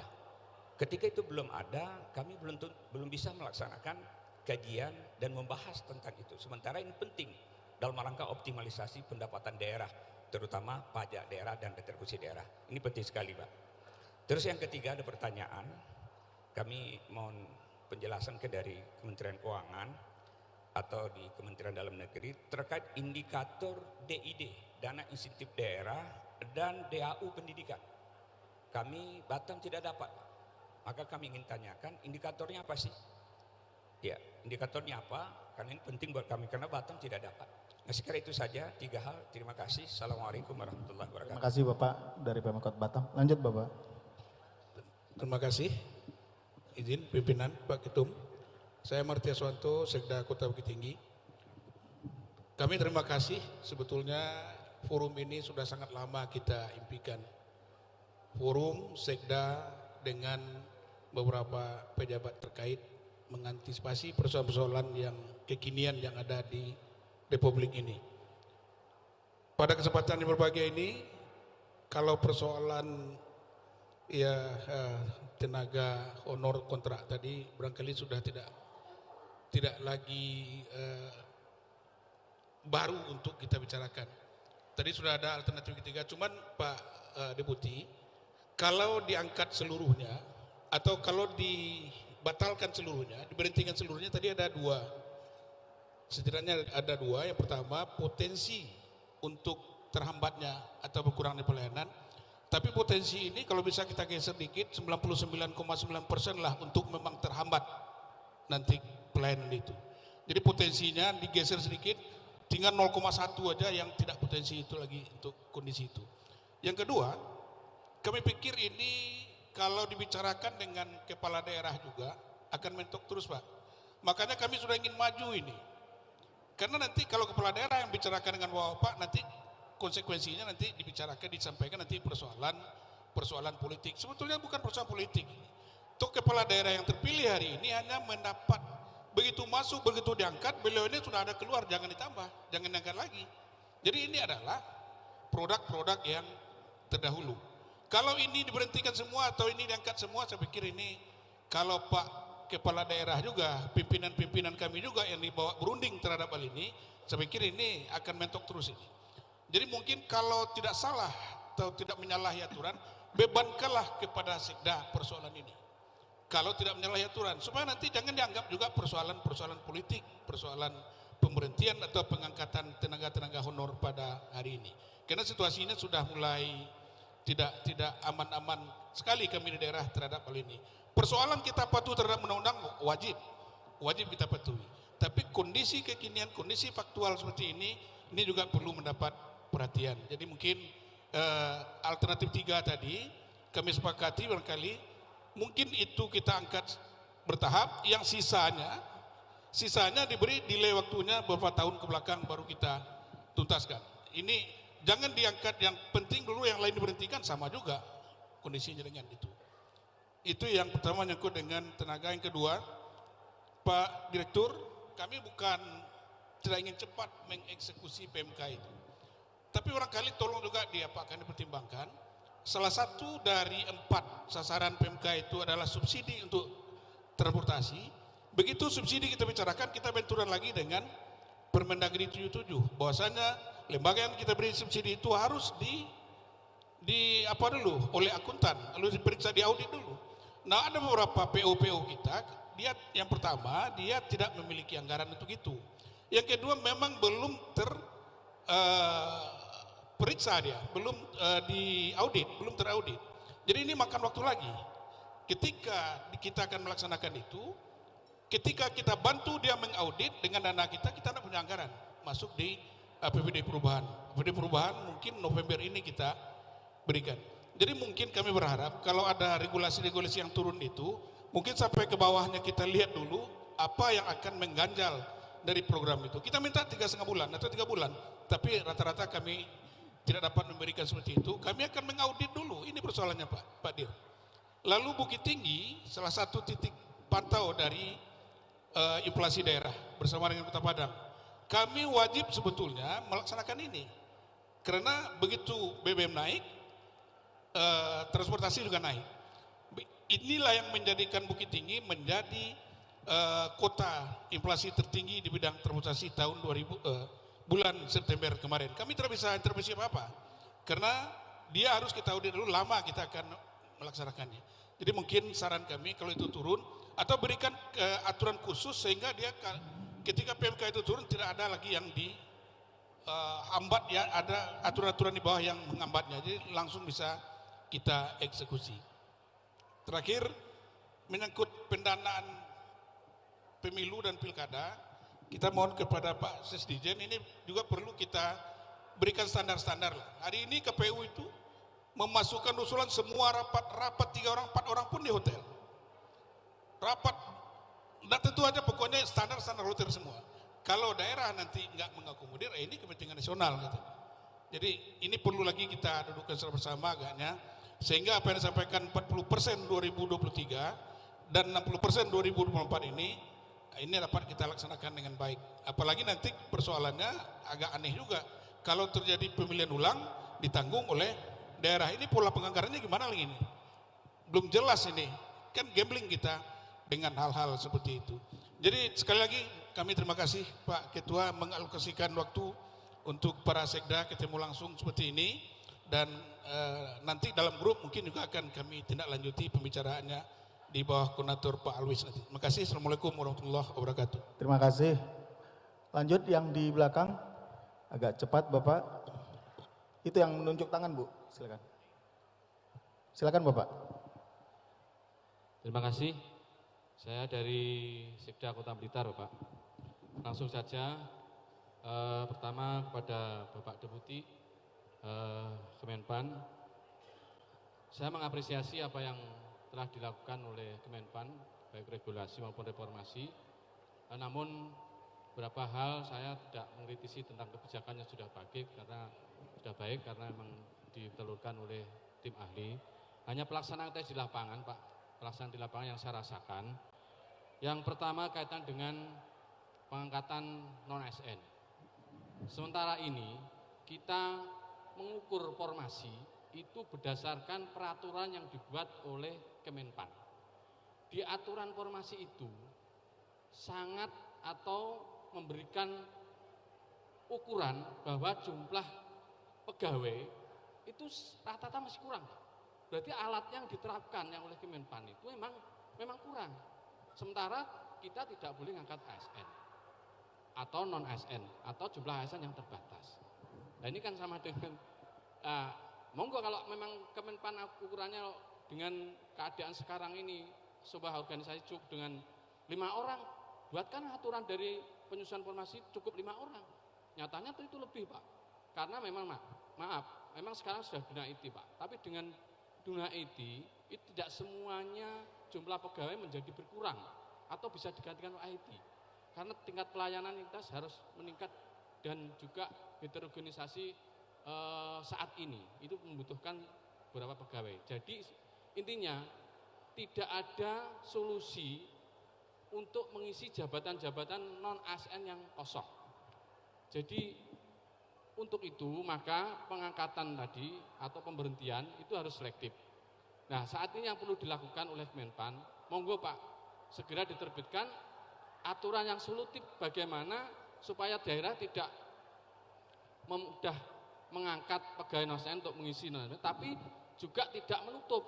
Kalau ditutup saja, yang mendapat komplain masyarakat pelayanan tidak berjalan atau terganggu tetap wali kota Pak. Ini yang pertama tentang pengangkatan ASN.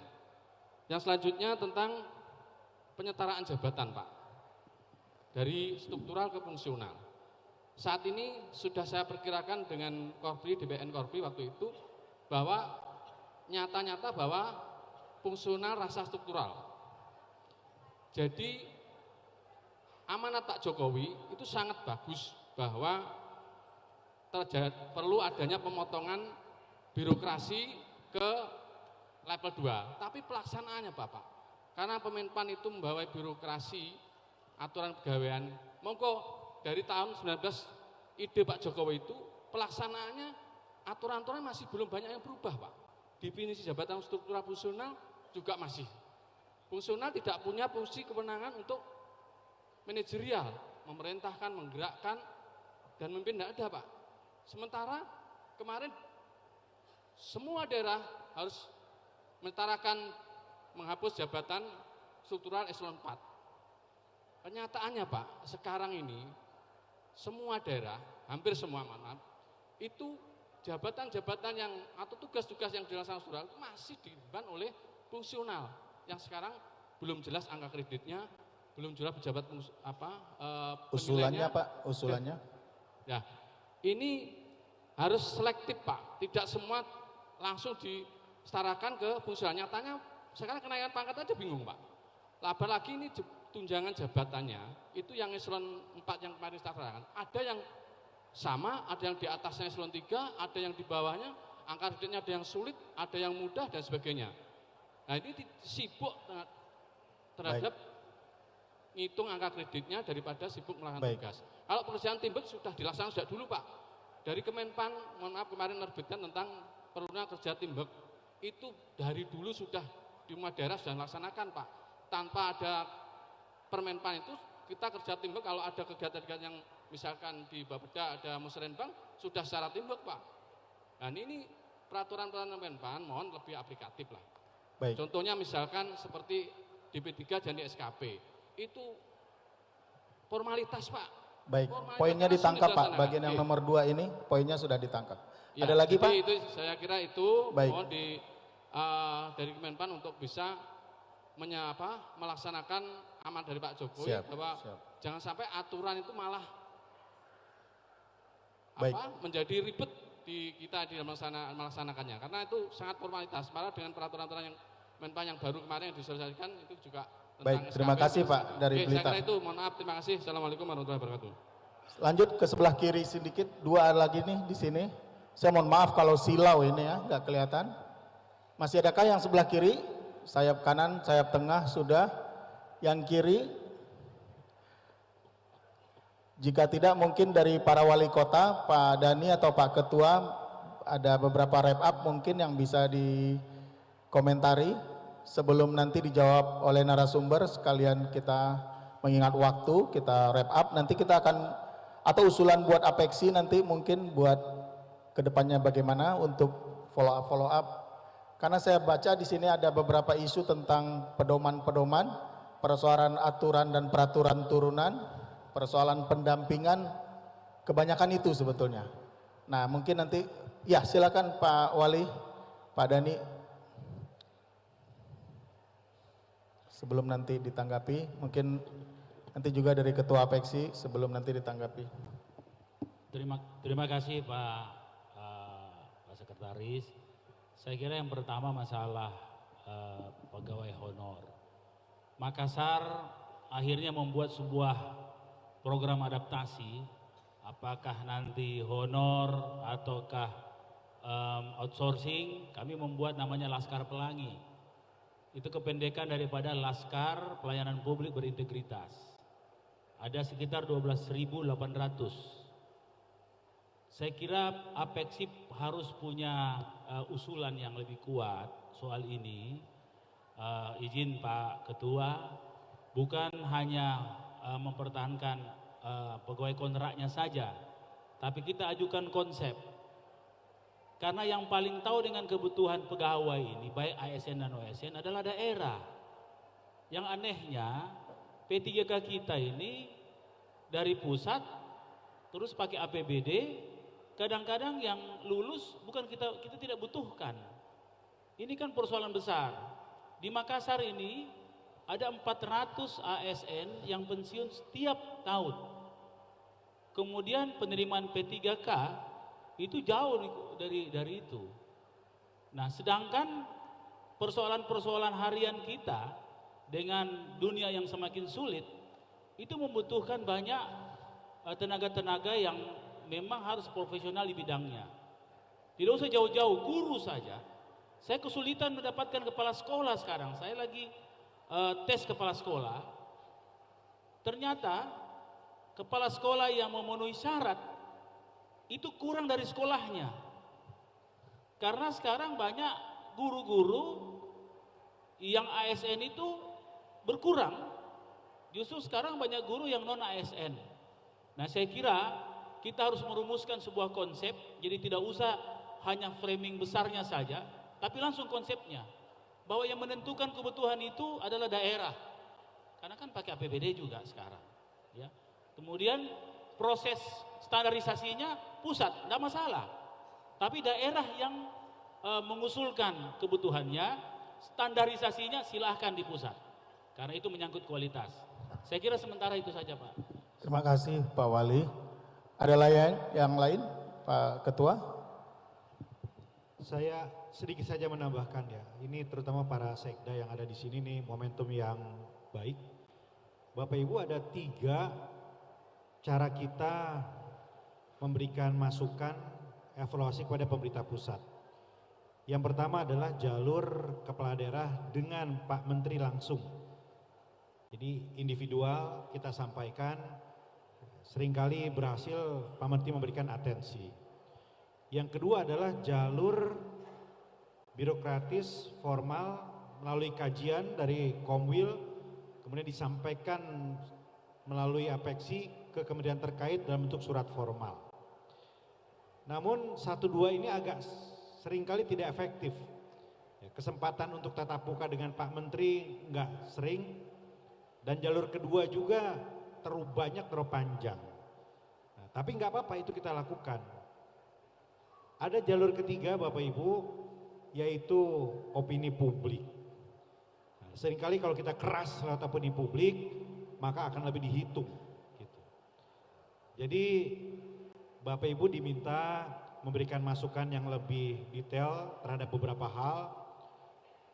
Para sekda, tolong masukannya carut marut OSS, carut marut persiapan perhitungan honorer misalnya, carut marut undang-undang hubungan keuangan pemerintah daerah, untuk kemudian kita artikulasikan nanti akhir tahun. Ya, akhir tahun insya Allah kita akan menyelenggarakan Apexi Outlook di Balikpapan dan IKN. Nah, nanti para wali kota berkumpul di situ, kita suarakan apa yang bisa kita suarakan. Bukan untuk melawan pemerintah pusat, tapi ini adalah evaluasi agar target-target itu tercapai. Jadi mohon kerjasama para sekda. Termasuk, nah ini harus kami sampaikan. Termasuk bagaimana APH ini menghambat atau mendukung kita. Ya. Saya tahu bagian ini pasti tepuk tangan semuanya. Ya, kita harus sampaikan terbuka. Ya, kita diberikan target Bapak Ibu, komponen dalam negeri sekian persen, serapan sekian persen. Tapi kalau kita terus diganggu, nggak bisa itu target tercapai. Nggak bisa. Ya, jadi semua harus mendukung dong. Ya, kepolisian, kejaksaan, TNI harus bersama-sama kita. Masa kita yang ditembak di depan, kita diberikan target, kemudian yang lain tidak ada di barisan depan, kira-kira begitu ya. Jadi Pak Jokowi pernah menyampaikan komitmen agar APH mendukung semua. Tapi kemudian menurut saya bisnis as usual semuanya. Berat kita kok begini terus. Setuju Bapak Ibu? Terima kasih, tepuk tangan untuk semuanya. Terima kasih Ketua. Kita dengarkan respon dari para narasumber. Izin Pak, kalau boleh dari Bina Koda dulu bisa Pak? Silakan, bisa dengan Pak Mauris dulu. Singkat Pak, mungkin ada beberapa pertanyaan. Saya mencatat tadi ada terkait dengan kadang-kadang aturan, apalagi nanti ini DAU juga kalau memang udah pasti turun, kata Pak Direktur gimana ini aturan peraturannya, juknis cuk. Silakan Pak Setijen, Pak Mauris, silakan Pak. Suara Pak.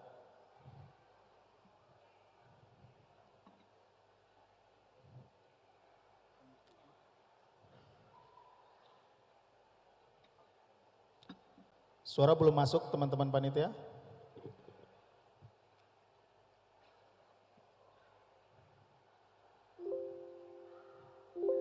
Silakan Pak Setijen, singkat padat.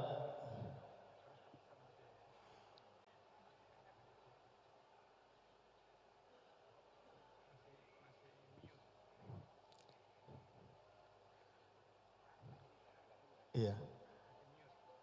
Izin Pak Mauris, ini teknis sedikit ini, belum kedengaran oleh kawan-kawan di ruangan. Baik, izin. Ya, silakan Bapak, masuk. Baik, kami secara umum saja mungkin menanggapi yang berkaitan dengan non-ASN yang dulu kita kenal honorer ya, pegawai honorer. Memang kami sudah catat beberapa hal untuk untuk juga menjadi pertimbangan dari Kemendagri ya. Namun untuk 2023 di dalam pedoman APBD kami masih tetap memberikan peluang untuk semua Pemda lah, teman-teman daerah masih menganggarkan yang namanya non-ASN ini. Karena memang di dalam PP 49 tahun 2018 tentang manajemen manajemen ASN ini memang tidak mengenal lagi istilah honorer. Jadi honorer memang sudah tidak kita kenal lagi, tapi walaupun penyebutannya masih sering kita sebut. Namun memang menurut hemat kami, karena memang sudah diamanatkan PP 49 2018, ya memang November Pak, November terakhir sebenarnya bisa masih mengalokasikan ataupun melaksanakan, termasuk juga mengakomodir mereka. Namun pasca November 2023 memang tidak bisa lagi kita danai, dalam arti tidak bisa lagi kita rekrut. Itu kalau versi yang sudah ada existing regulasi.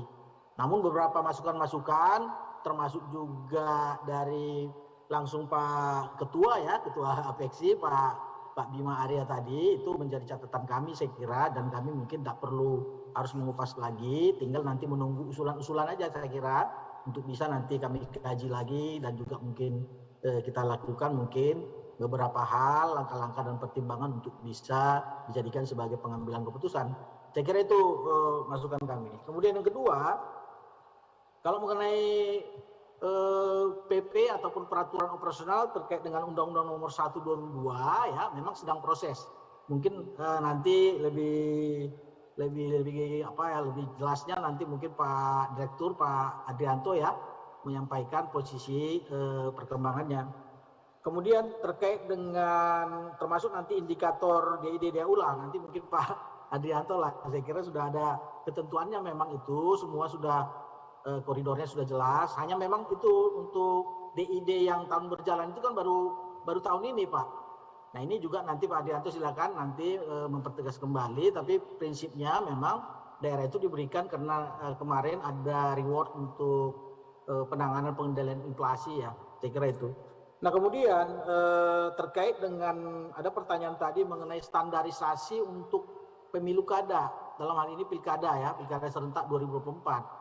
Izin Bapak, memang dulu di pengaturan yang lama ya, memang pengaturan untuk standarisasi termasuk logistik, kegiatan-kegiatan Pokja maupun sampai nanti pendanaan untuk tahapan-tahapan pilkada itu dulu Kemendagri. Tapi itu sudah tahun 2005 yang dulu ya. Namun sekarang pasca sudah terbitnya Permendagri nomor 54 tahun 2019, sebagaimana diubah dengan Permendagri 41 tahun 2020 ini terkait dengan pelaksanaan pilkada serentak ini ya, memang intinya bahwa standarisasi dan satuan harga itu sudah ditetapkan sesuai dengan standar yang berlaku di APBN. Bahkan ini akan menjadi kewenangan kalau berkaitan dengan untuk hibah penyelenggara dalam hal ini KPUD ditetapkan oleh Ketua KPUD Pusat, Ketua KPU Pusat, yaitu standarisasi yang juga berpedoman kepada standar satuan harga ditetapkan dalam APBN. Jadi kami mungkin Kemendagri di dalam Permendagri ini sudah benar-benar ya menegaskan ini ada di pasal, kalau tidak salah pasal 7 ya, di pasal 7 dan pasal 8 nanti bisa dilihat pasal 7 itu yaitu Permendagri 54 2019 ya, terkait dengan pelaksanaan pilkada ini. Nah itu saya kira Pak, jadi memang standarisasi untuk kebutuhan-kebutuhan nanti, termasuk tadi yang menyinggung bagaimana kalau nanti dananya terjadi pemilihan ulang atau lanjutan, atau yang kita kenal dengan PSU dan PSSU ya, kalau dulu juga sudah diterapkan sebenarnya pilkada sebelumnya. Nah itu sebenarnya menjadi beban APBD dalam konteks ini. Maka sebenarnya bagaimana caranya untuk bisa mengantisipasi ini, karena kita mungkin tidak tahu persis apakah terjadi PSU ini kan harus diantisipasi. Maka saran kami memang anggarkan antisipasinya di dalam kalau kita mencadangkan itu di BTT. Jadi memang 2023-2024 ini agak dibesarkan memang angka BTT-nya, belanja tak terduganya, untuk mengantisipasi manakala nanti terjadi yang namanya seperti halnya tadi yang disinggung pemilihan ulang, termasuk juga mungkin pemilihan lanjutan, PSU, PSSU, hasil putusan MK dan seterusnya. Itu diantisipasi. Nah itu mungkin saran kami Pak. Nah kemudian juga kalau memang apa bisa nggak misalnya tadi mungkin kalau boleh kami pertegas pertanyaannya tadi sebenarnya apa bisa nggak didanai dari APBN misalnya untuk tambahan dalam rangka misalnya pilkada serentak yang dilaksanakan misalnya untuk lanjutan ataupun pemilihan suara ulang itu. Nah itu dulu memang sudah banyak ditanyakan. Silakan kalau mau memberikan pertimbangan-pertimbangan seperti itu. Namun kami juga harus mempertanyakan siap nggak APBN karena APBN kan sebenarnya di undang-undang tentang pemilu termasuk juga pilkada serentak ini dapat APBN itu dapat. Nah tergantung kemampuan keuangan negara. Nah itu mungkin Pak. Baik. Namun selama ini untuk mengatasi ini existing kita sudah berlangsung termasuk terjadi pemilihan ulang, putusan MK dan seterusnya itu memang didanai dari APBD. Itu nanti tinggal mengadendum NPHD-nya saja. Disesuaikan dengan kebutuhan, bahkan nanti mungkin dibahas tentunya dengan TAPD. Nah ini peran TAPD sebenarnya. Nanti dalam pembahasannya tinggal nanti NPHD-nya itu sepakati antara kepala daerah dengan penyelenggara ataupun pengawas yang sesuai dengan ketentuan perundang-undangan. Saya kira itu dulu yang bisa terima kasih untuk menjawab. Ditunggu pedomannya yang tadi itu Pak, dan mudah-mudahan di pendampingannya nanti sebetulnya kita juga bisa dengan Apexi Pak. Tahun lalu dengan Bina Keuda itu kan Apexi melakukan coaching klinik. Hampir setiap hari masing-masing 5 kota per Komwil dan semuanya puas bertanya ke teman-teman di Keuda. Mudah-mudahan besok kita juga kalau sudah ada regulasi dan pedoman dan lain-lain, pendampingannya bisa kita intenskan melalui Apexi maupun Bapak langsung ke daerah. Selanjutnya mungkin dari BPKP dulu boleh Pak ya, sementara nanti apa ada rambu-rambu atau apa yang atau catatan ke Bapak tadi yang kena, boleh silakan dulu Pak. Silakan Pak Raden Suartono. Baik, terima kasih.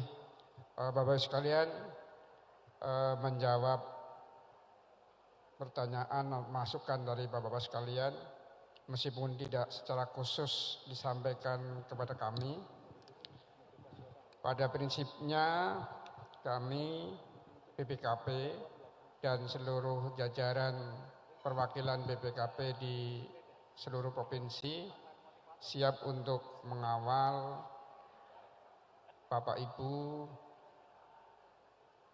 pemerintah daerah dalam rangka pelaksanaan tata kelola atau governance, kemudian efektivitas manajemen risiko dan penguatan pengendalian dari berbagai aspek, sehingga permasalahan-permasalahan yang tadi disampaikan kami terbuka untuk diskusi dengan teman-teman kepala perwakilan yang ada di setiap provinsi. Secara khusus tadi menanggapi apa yang disampaikan Pak Ketua Apexi, seingat kami TP4D kalau nggak salah secara resmi sudah dibubarkan, bahwa APH tetap melakukan pengawasan.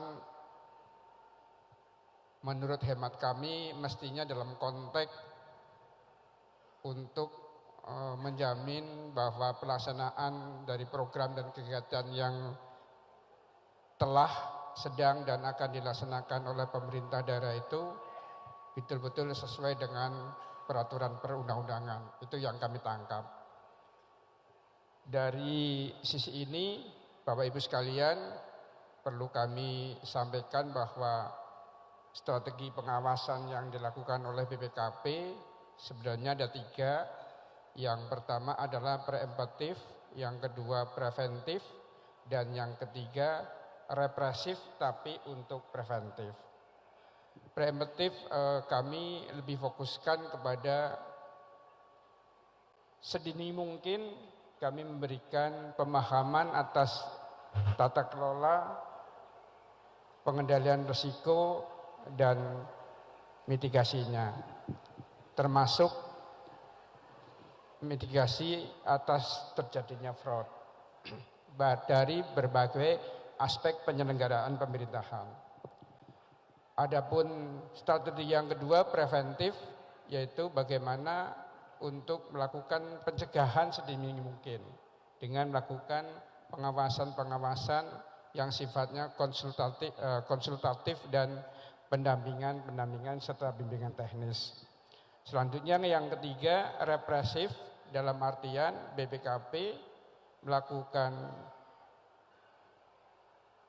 pengawasan dalam bentuk audit investigatif, pemberian keterangan ahli atau bantuan perhitungan kerugian keuangan negara atas permintaan aparat penegak hukum dalam rangka untuk preventif itu sendiri. Intinya itu. Pada prinsipnya kami BPKP baik di pusat maupun di perwakilan siap untuk mengawal akuntabilitas pengelolaan keuangan negara dan daerah. Dia Mas. Terima kasih Pak Raden Suartono. Pak Direktur, ada beberapa tadi Bapak sudah mencatat. Silakan Bapak yang terkait juga dengan Pak Setdijen tadi. Silakan Pak. Ya baik, terima kasih tadi Bapak pertanyaannya. Kayaknya Bapak Osma yang nanya, Ibu enggak ada yang nanya tadi kayaknya ini. Mungkin saya langsung ke poin beberapa yang ditanyakan tadi. Terutama yang visi ya Bapak semua. Saya catat tadi masukan. Dan kami paham Pak ini memang masa transisi. Dan sekarang peraturan Menteri Keuangannya sedang disiapkan. Dan kami akan akomodasi masukan tadi, artinya semua regulasinya kami coba buat lebih sederhana Pak, lebih gampang dimengerti. Sehingga tadi nanti tidak menyulitkan Bapak Ibu semua dalam pelaksanaan penyaluran DAU-nya. Jadi itu jadi perhatian kami. Kemudian yang selanjutnya tadi ada pertanyaan, sebaiknya DAU-nya dibalikin lagi seperti yang, karena 2019 kan cukup gede ya Pak ya, totalnya kan 400 triliun. Jadi mudah-mudahan Pak ini kan kondisi juga mudah-mudahan sudah membaik. Tetapi mungkin saya ingin catat begini Bapak Ibu semua, kan kita punya DBH dana bagi hasil Bapak Ibu semua. Tentunya dana bagi hasilnya juga harusnya, ini kan peran Bapak Ibu semua nih yang dana bagi hasil, terutama dana bagi hasil pajak. Nah ini bisa ditingkatkan lah yang dana bagi hasil ini dengan bekerja sama dengan kanwil pajak yang ada di daerah. Ini kebetulan biasanya izin Pak Ketua Umum, saya usulkan dalam setiap kegiatan. Bukan dari sini memang, live-nya dari sana. Iya. Mungkin bisa diundang nih untuk hadir di dalam kegiatan-kegiatan seperti ini. Mungkin kegiatan Bapak Ibu semua di daerah, mungkin perlu diajak juga nih kalau termasuk dalam Forpinda juga supaya bisa sharing dan tadi pas yang ada saya konek apa koneknya di situ soalnya. Mengejar tadi pas itu bisa Mas ya. Tunggu dulu Bu, tunggu tenang. Terkait dengan apa tadi dengan Iya, terus. Ya. Cetak perda, ini PP-nya memang sedang disusun Pak, karena memang harus dicolokai di sini. Kami lebih fokus pada undang-undang APBN. Begitu. Nah ini sekarang Begitu. PP-nya sudah selesai di uji publik dan mudah-mudahan nanti bisa cepat segera, khususnya yang PP untuk KUPRD Pak, yang pajak daerah dan retribusi. Mudah-mudahan dalam waktu tidak lama bisa dibawa ke Seknek. Kemudian DID, yang terakhir DID. Nah DID memang Bapak Ibu semua di 2022-2021 itu ada kan DID yang diberikan di tahun berjalan. Artinya dari sana enggak gitu. Evaluasi penilaiannya itu di tahun berjalan. Mana teman-teman enggak tahu pengaturannya dia. Mungkin Bapak Ibu semua sudah tahu indikatornya di kenapa diubah? Tadi sudah bagus. Produk dalam negeri, inflasi. Tadi sudah bagus, kenapa diubah lagi? Yang kemarin ada vaksinasi. Nah ini memang indikatornya sebetulnya sudah diumumkan lewat surat. Nah ada satu lagi DID yaitu apa yang mengerti saya? Data tahun lalu. Nah data tahun lalu ini sudah dialokasikan, tetapi mungkin perlu jadi perhatian bagi semua bahwa mekanisme untuk seleksi DID ini agak memang sangat-sangat ketat Bapak Ibu semua. Jadi kalau mau ngomong lagi dioper lagi. Misalnya itu di kinerja di sini utamanya. Enggak tahu kan harus ada lulus dulu di 5 tahun berturut-turut. Ya udah memang. Mbak tadi bilang balance-nya memang harus dicabut dulu. Tanggal penyampaian perda. Bukan masalah balance, masalah output. Desember. Kemudian yang ada beberapa ketentuan yang lain. Jadi ya, makanya Ibu semua ini memang kalau kinerja Bapak Ibu semua di sektor Kita bingung juga kalau ngomong tapi gitu. kalau tidak lulus di saringan yang pertama, ini nggak dapat DID-nya Bapak Ibu semua. Jadi mohon itu jadi perhatian. Saya kira itu yang saya bisa tambahkan, Pak. Terima kasih, Pak. Sama tadi sama-sama menjanjikan pedoman dan pendampingan nanti supaya kita lebih bisa smooth ya dalam implementasinya. Selanjutnya narasumber dari Kemenpan Pak Alex ini Pak Deputi, silakan Bapak. Terima kasih Pak Lius. Bapak Ibu yang saya hormati, persoalan ASN ini memang persoalan yang kompleks. Saya juga percaya Bapak Ibu mungkin menerima warisan yang diberikan oleh pendahulunya begitu ya. Dan pendahulu Bapak Ibu menerima warisan. Kalau bisa begini, kasih siapa lagi satu, kalau ada Zoom lagi besok deh. Pertanyaannya adalah apakah kita mau selesaikan ini atau mau kita wariskan lagi kepada penerus kita? Itu pertanyaan nomor satu. Ya. Kedua, produk undang-undang ini kan bukan produk pemerintah saja. Pemerintah bersama-sama dengan bisa ini pakai pindah-pindah begini setengah mati. Untuk menjadikan ASN kita profesional dan sejahtera. Jadi profesional dan sejahtera itu amanat Undang-Undang ASN nomor 5 2014. Di situ sudah diberikan ruang. Kalau Bapak Ibu butuh pegawai tetap, rekrut namanya PNS. Kalau Bapak Ibu butuh pegawai dengan perjanjian kerja tertentu, rekrut namanya P3K. Di luar itu jangan ada nama lain, itu amanat undang-undang Bapak Ibu. Saya ini P3K sekali lagi, berarti Pak Menpan butuhnya cuman waktu tertentu. Kalau waktunya udah selesai, Pak Menpan bilang, udahan Lex gitu ya, gua rekrut orang lain lagi. Begitu undang-undang mengaturnya. Persoalannya adalah Bapak Ibu punya keterbatasan. Ada anggaran yang terbatas, sehingga lahirlah honorer yang bersedia dibayar ala kadarnya. Padahal kawan-kawan ini bekerja untuk negara, apalagi tadi ada yang prioritas. Kami di Menpan RB menyatakan, kalau itu adalah prioritas, negara harus menyediakan anggarannya dong. Itu komitmen kita. Sekarang ayo kita tetapkan bersama-sama yang prioritas itu apa. Lalu muncul guru. Kami todong dong Kementerian Keuangan. Guru ini prioritas bukan? Iya, sediakan dong anggarannya. Nakes prioritas bukan? Sediakan dong anggaran. Jadi kami sebetulnya sudah jalan dengan apa yang Bapak Ibu pikirkan, bahwa karena ini adalah pelayanan publik, pelayanan dasar adalah prioritas, harus kita sediakan dong anggarannya. Tapi jangan dibuat semuanya prioritas dong. Betul nggak Bapak Ibu? Nah, ayo kita definisikan lagi. Apalagi nih? Damkar. Oh, damkar itu prioritas. Ayo dong. Ya kan anggarannya begitu. Itu komitmen kami di Kemenpan RB. Tetapi juga kan tahu sama tahu ya, non ASN ini ada 4 sumbernya. 1 ada kebutuhan. 2, ada kerabat yang lagi nganggur di rumah, daripada nganggur jadi honorer dulu aja, sampai nanti ada formasinya. 3, ada janji-janji kampanye, kalau saya terpilih nanti saya akan angkat ASN-nya sekian ribu. 4, ada urusan dagang di sini. Kalau mau jadi honorer, dagang Pak. Ini maaf, saya ada data terbaru, untuk namanya masuk ke dalam daftar non-ASN, 15 juta dimintain uang. Jadi kita sama-sama tahu nih sumbernya juga ada 4 begitu. Nah terkait sumber yang pertama, yang tahu kebutuhan daerah tentu daerah. Dan selama ini kan proses pengusulan formasinya kan memang daerah yang mengusulkan. Pan RB cek anggarannya ke keuangan, baru kemudian kita setujui anggarannya. Enggak, Bapak minta guru, kami kasih damkar, nggak mungkin itu. Tapi kalau Bapak minta 5 guru, kami kasih 3 guru mungkin. Karena anggarannya bilangnya cuma ada 3 begitu.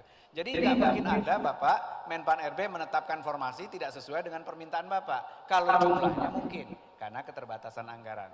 Jadi mohon maaf, saya koreksi ya, jangan sampai ada kesan Menpan RB menetapkan formasi tidak sesuai dengan kebutuhan daerah. Yang mengusulkan Bapak sendiri, kami memverifikasi jumlahnya. Nah karena itu saya menyatakan, ayo kita fokus ke solusinya. Karena jangan sampai ada dikotomi antara pemerintah pusat dengan pemerintah daerah dalam menyelesaikan ini. Kita ini satu pemerintah, pemerintah daerah adalah perpanjangan tangan dari pemerintah pusat. Dan bahkan menurut kami persoalan non-ASN ini bukan hanya persoalan pemerintah, ini persoalan negara. Karena undang-undangnya dibuat bersama DPR dan konstituen kita bukan sekedar konstituennya DPR, tapi 273 juta rakyat Indonesia yang menuntut pelayanan publik yang lebih baik dari kita. Jadi kami kira kita sudah di tracknya bahwa belum selesai tuntas tahun depan, ya kita memahami ada realita di lapangan. Tapi paling tidak semangat kita satu dulu Pak, bahwa ini harus diselesaikan. Karena yang paling gampang adalah mewariskannya kepada pemerintah kota berikutnya. Ya udah nanti wali kota berikutnya aja nyelesain, jangan kita gitu. Apalagi buat saya Pak, buat saya paling gampang ditunda saja, biar nanti deputi setelahnya aja yang beresin, bukan saya cuman kontrak doang kok gitu. Nah saya mengimbau mengajak Bapak Ibu semuanya, ayo, makanya kami mengusul Pak Menteri nanti bikin SK tim penyelesaian ini. Kami sudah dapat nama dari Pak Ketua, dari Pak Bima Arya, nama-nama dari Apexi, kami juga sudah dapat nama-nama dari Apkasi, kami juga sudah dapat nama-nama dari APPSI. Kemarin agak lama nunggu APPSI Pak, karena Pak Gub DKI mau lengser, lalu ketuanya beliau. Jadi kemarin butuh waktu untuk SK ini. Tapi sekarang sudah di meja Pak Menteri, insya Allah dalam waktu dekat Pak Menteri tanda tangan SK-nya. Ayo kita rumusin sama-sama solusinya. Kalau belum selesai 100%, paling tidak yang kita warisin ke pemerintah berikutnya, sisanya Pak. Jangan malah kita tambah jumlahnya Pak. Ya, yang tadinya cuma 60.000 kita warisin 1 juta lebih gitu ya, rasanya nggak fair juga. Saya kira itu dari saya Pak Direk, terima kasih. Mohon maaf jika ada yang kurang berkenan. Billahi taufiq wal hidayah. Assalamualaikum warahmatullahi wabarakatuh. Waalaikumsalam warahmatullahi wabarakatuh. Terima kasih Bapak Ibu.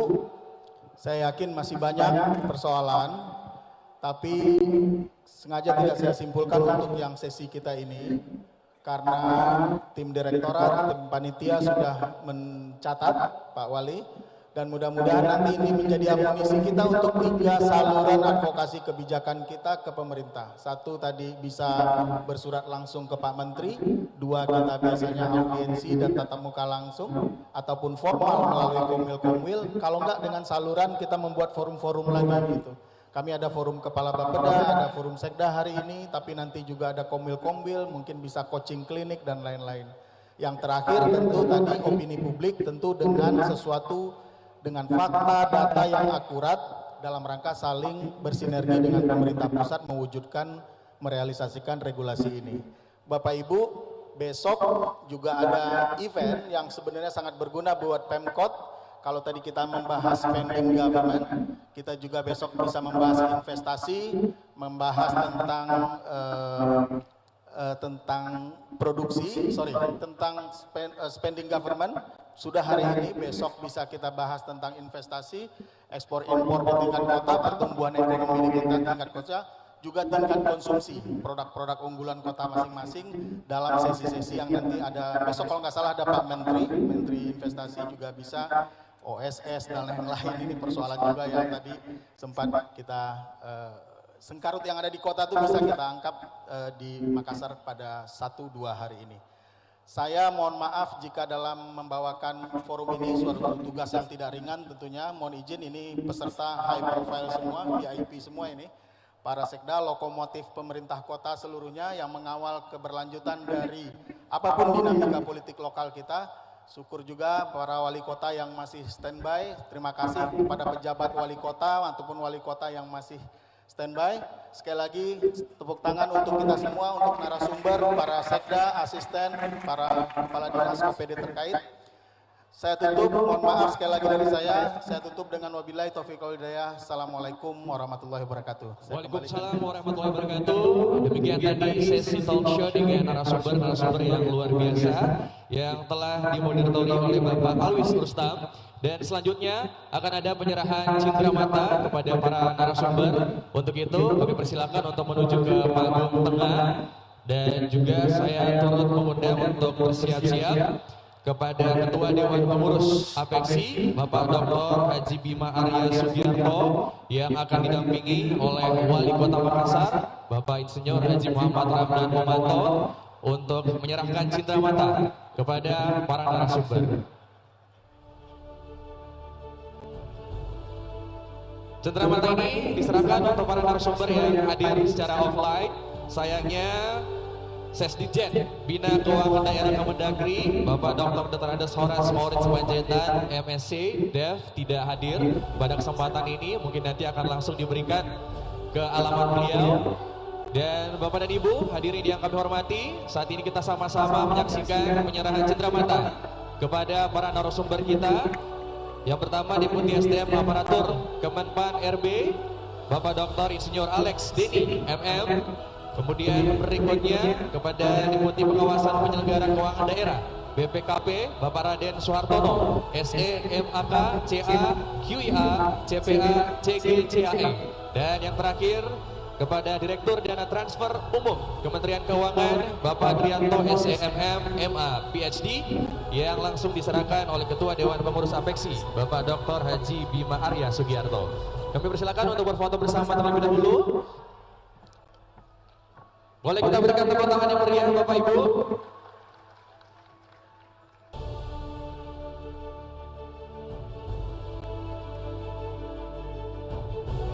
Baik, kami persilakan kepada para narasumber untuk kembali ke tempat duduknya masing-masing dan bersiap-siap.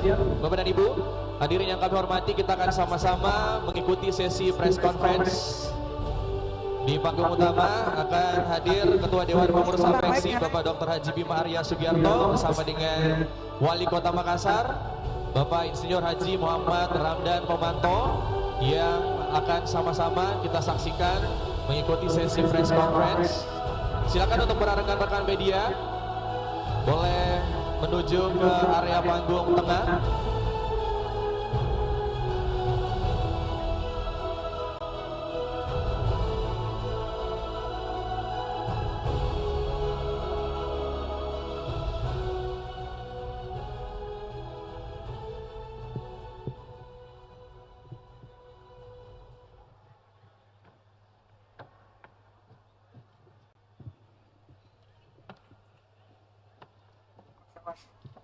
Baik, teman-teman media, tadi kita mendengar banyak hal bagaimana pemerintah kota akan memberikan masukan dan juga akan melakukan evaluasi karena banyak juga hal yang masih menjadi catatan dari kami.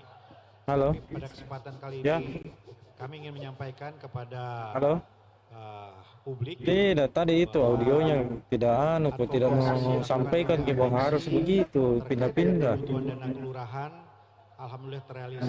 Jacknya harus pindah. Sampaikan ya, jadi di 2023 tahun depan, insya Allah.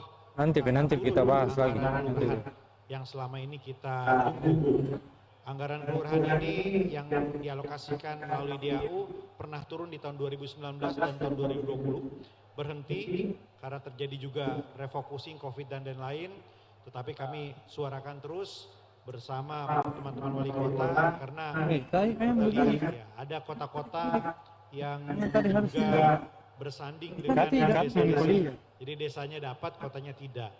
Nah, jadi alhamdulillah tidak bisa begitu soalnya ini karena tidak ada info bahwa itu sangat relevan ketika semua kota-kota menghadapi ancaman resesi. Itu kubilang tidak bisa disini suaranya. Harusnya bisa kalau begini. Harusnya bisa. Tetapi juga kayak janji cuma dan sangat relevan. Jadi ini berita baik untuk kota-kota Indonesia. Dana kelurahan alhamdulillah akan turun di tahun 2023. Jadi terima kasih untuk Ibu Menteri Keuangan, terima kasih juga untuk Pak Mendagri. Pak Adrianto bisa menambahkan. Terima kasih Pak Bima. Jadi teman-teman wartawan, saya ingin menegaskan bahwa di 2023 di dalam DAU yang sudah kita anggarkan ada anggaran dana kelurahan. Jadi senilai 1,7 triliun secara total seluruh Indonesia.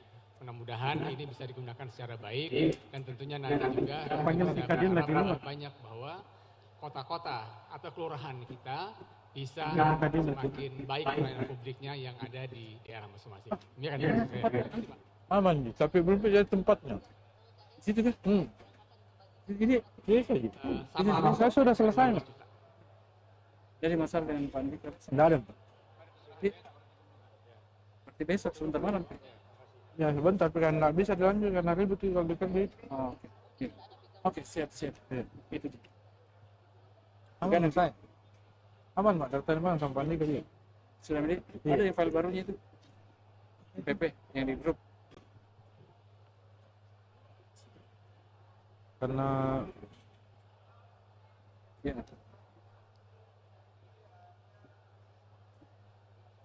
sudah selesai. Yang Saya ini? lihat, iya. Yang ini? Iya. JPEG ini? Iya, itu yang dia JPEG 360. Oh, belum bisa ini, berarti harus di copy ke ini. Ya nanti saya coba karena file jangan kasih ke siapa? Panji. Sudah minta tadi malas. Iya, Bapak lihat. Bapak di sini sampai jam berapa? Saya di sana saya di jam berapa? Di sini sampai jam 1:30 jam 1. Putar di sini. Jangan. Di sana pian. Kita aja kita. Tidak ada kita ini. Apanya? Kita yang ini. Kita kan ke situ. Oh, live. Nggak ada masalah. Biar begitu dulu. Masih konferensi orang. Asik. Biar misalnya. Belum jadi ini saja tadi jam jadi. Ada diskomunikasi. Apa Nathan alat nyambung kita sama Wisma.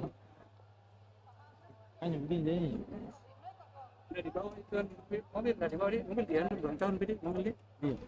Benar di bawah di sini. Itu juga sudah menjual itu. Itu sih maksudnya teman-teman kalau ada apa saya tetapi informasi dari kita. Baik, demikian tadi sesi press conference yang ditutup dengan penjelasan terakhir dari Bapak Wali Kota Makassar selaku tuan rumah penyelenggaraan Anies Apeksi dan Makassar Investment Forum 2022.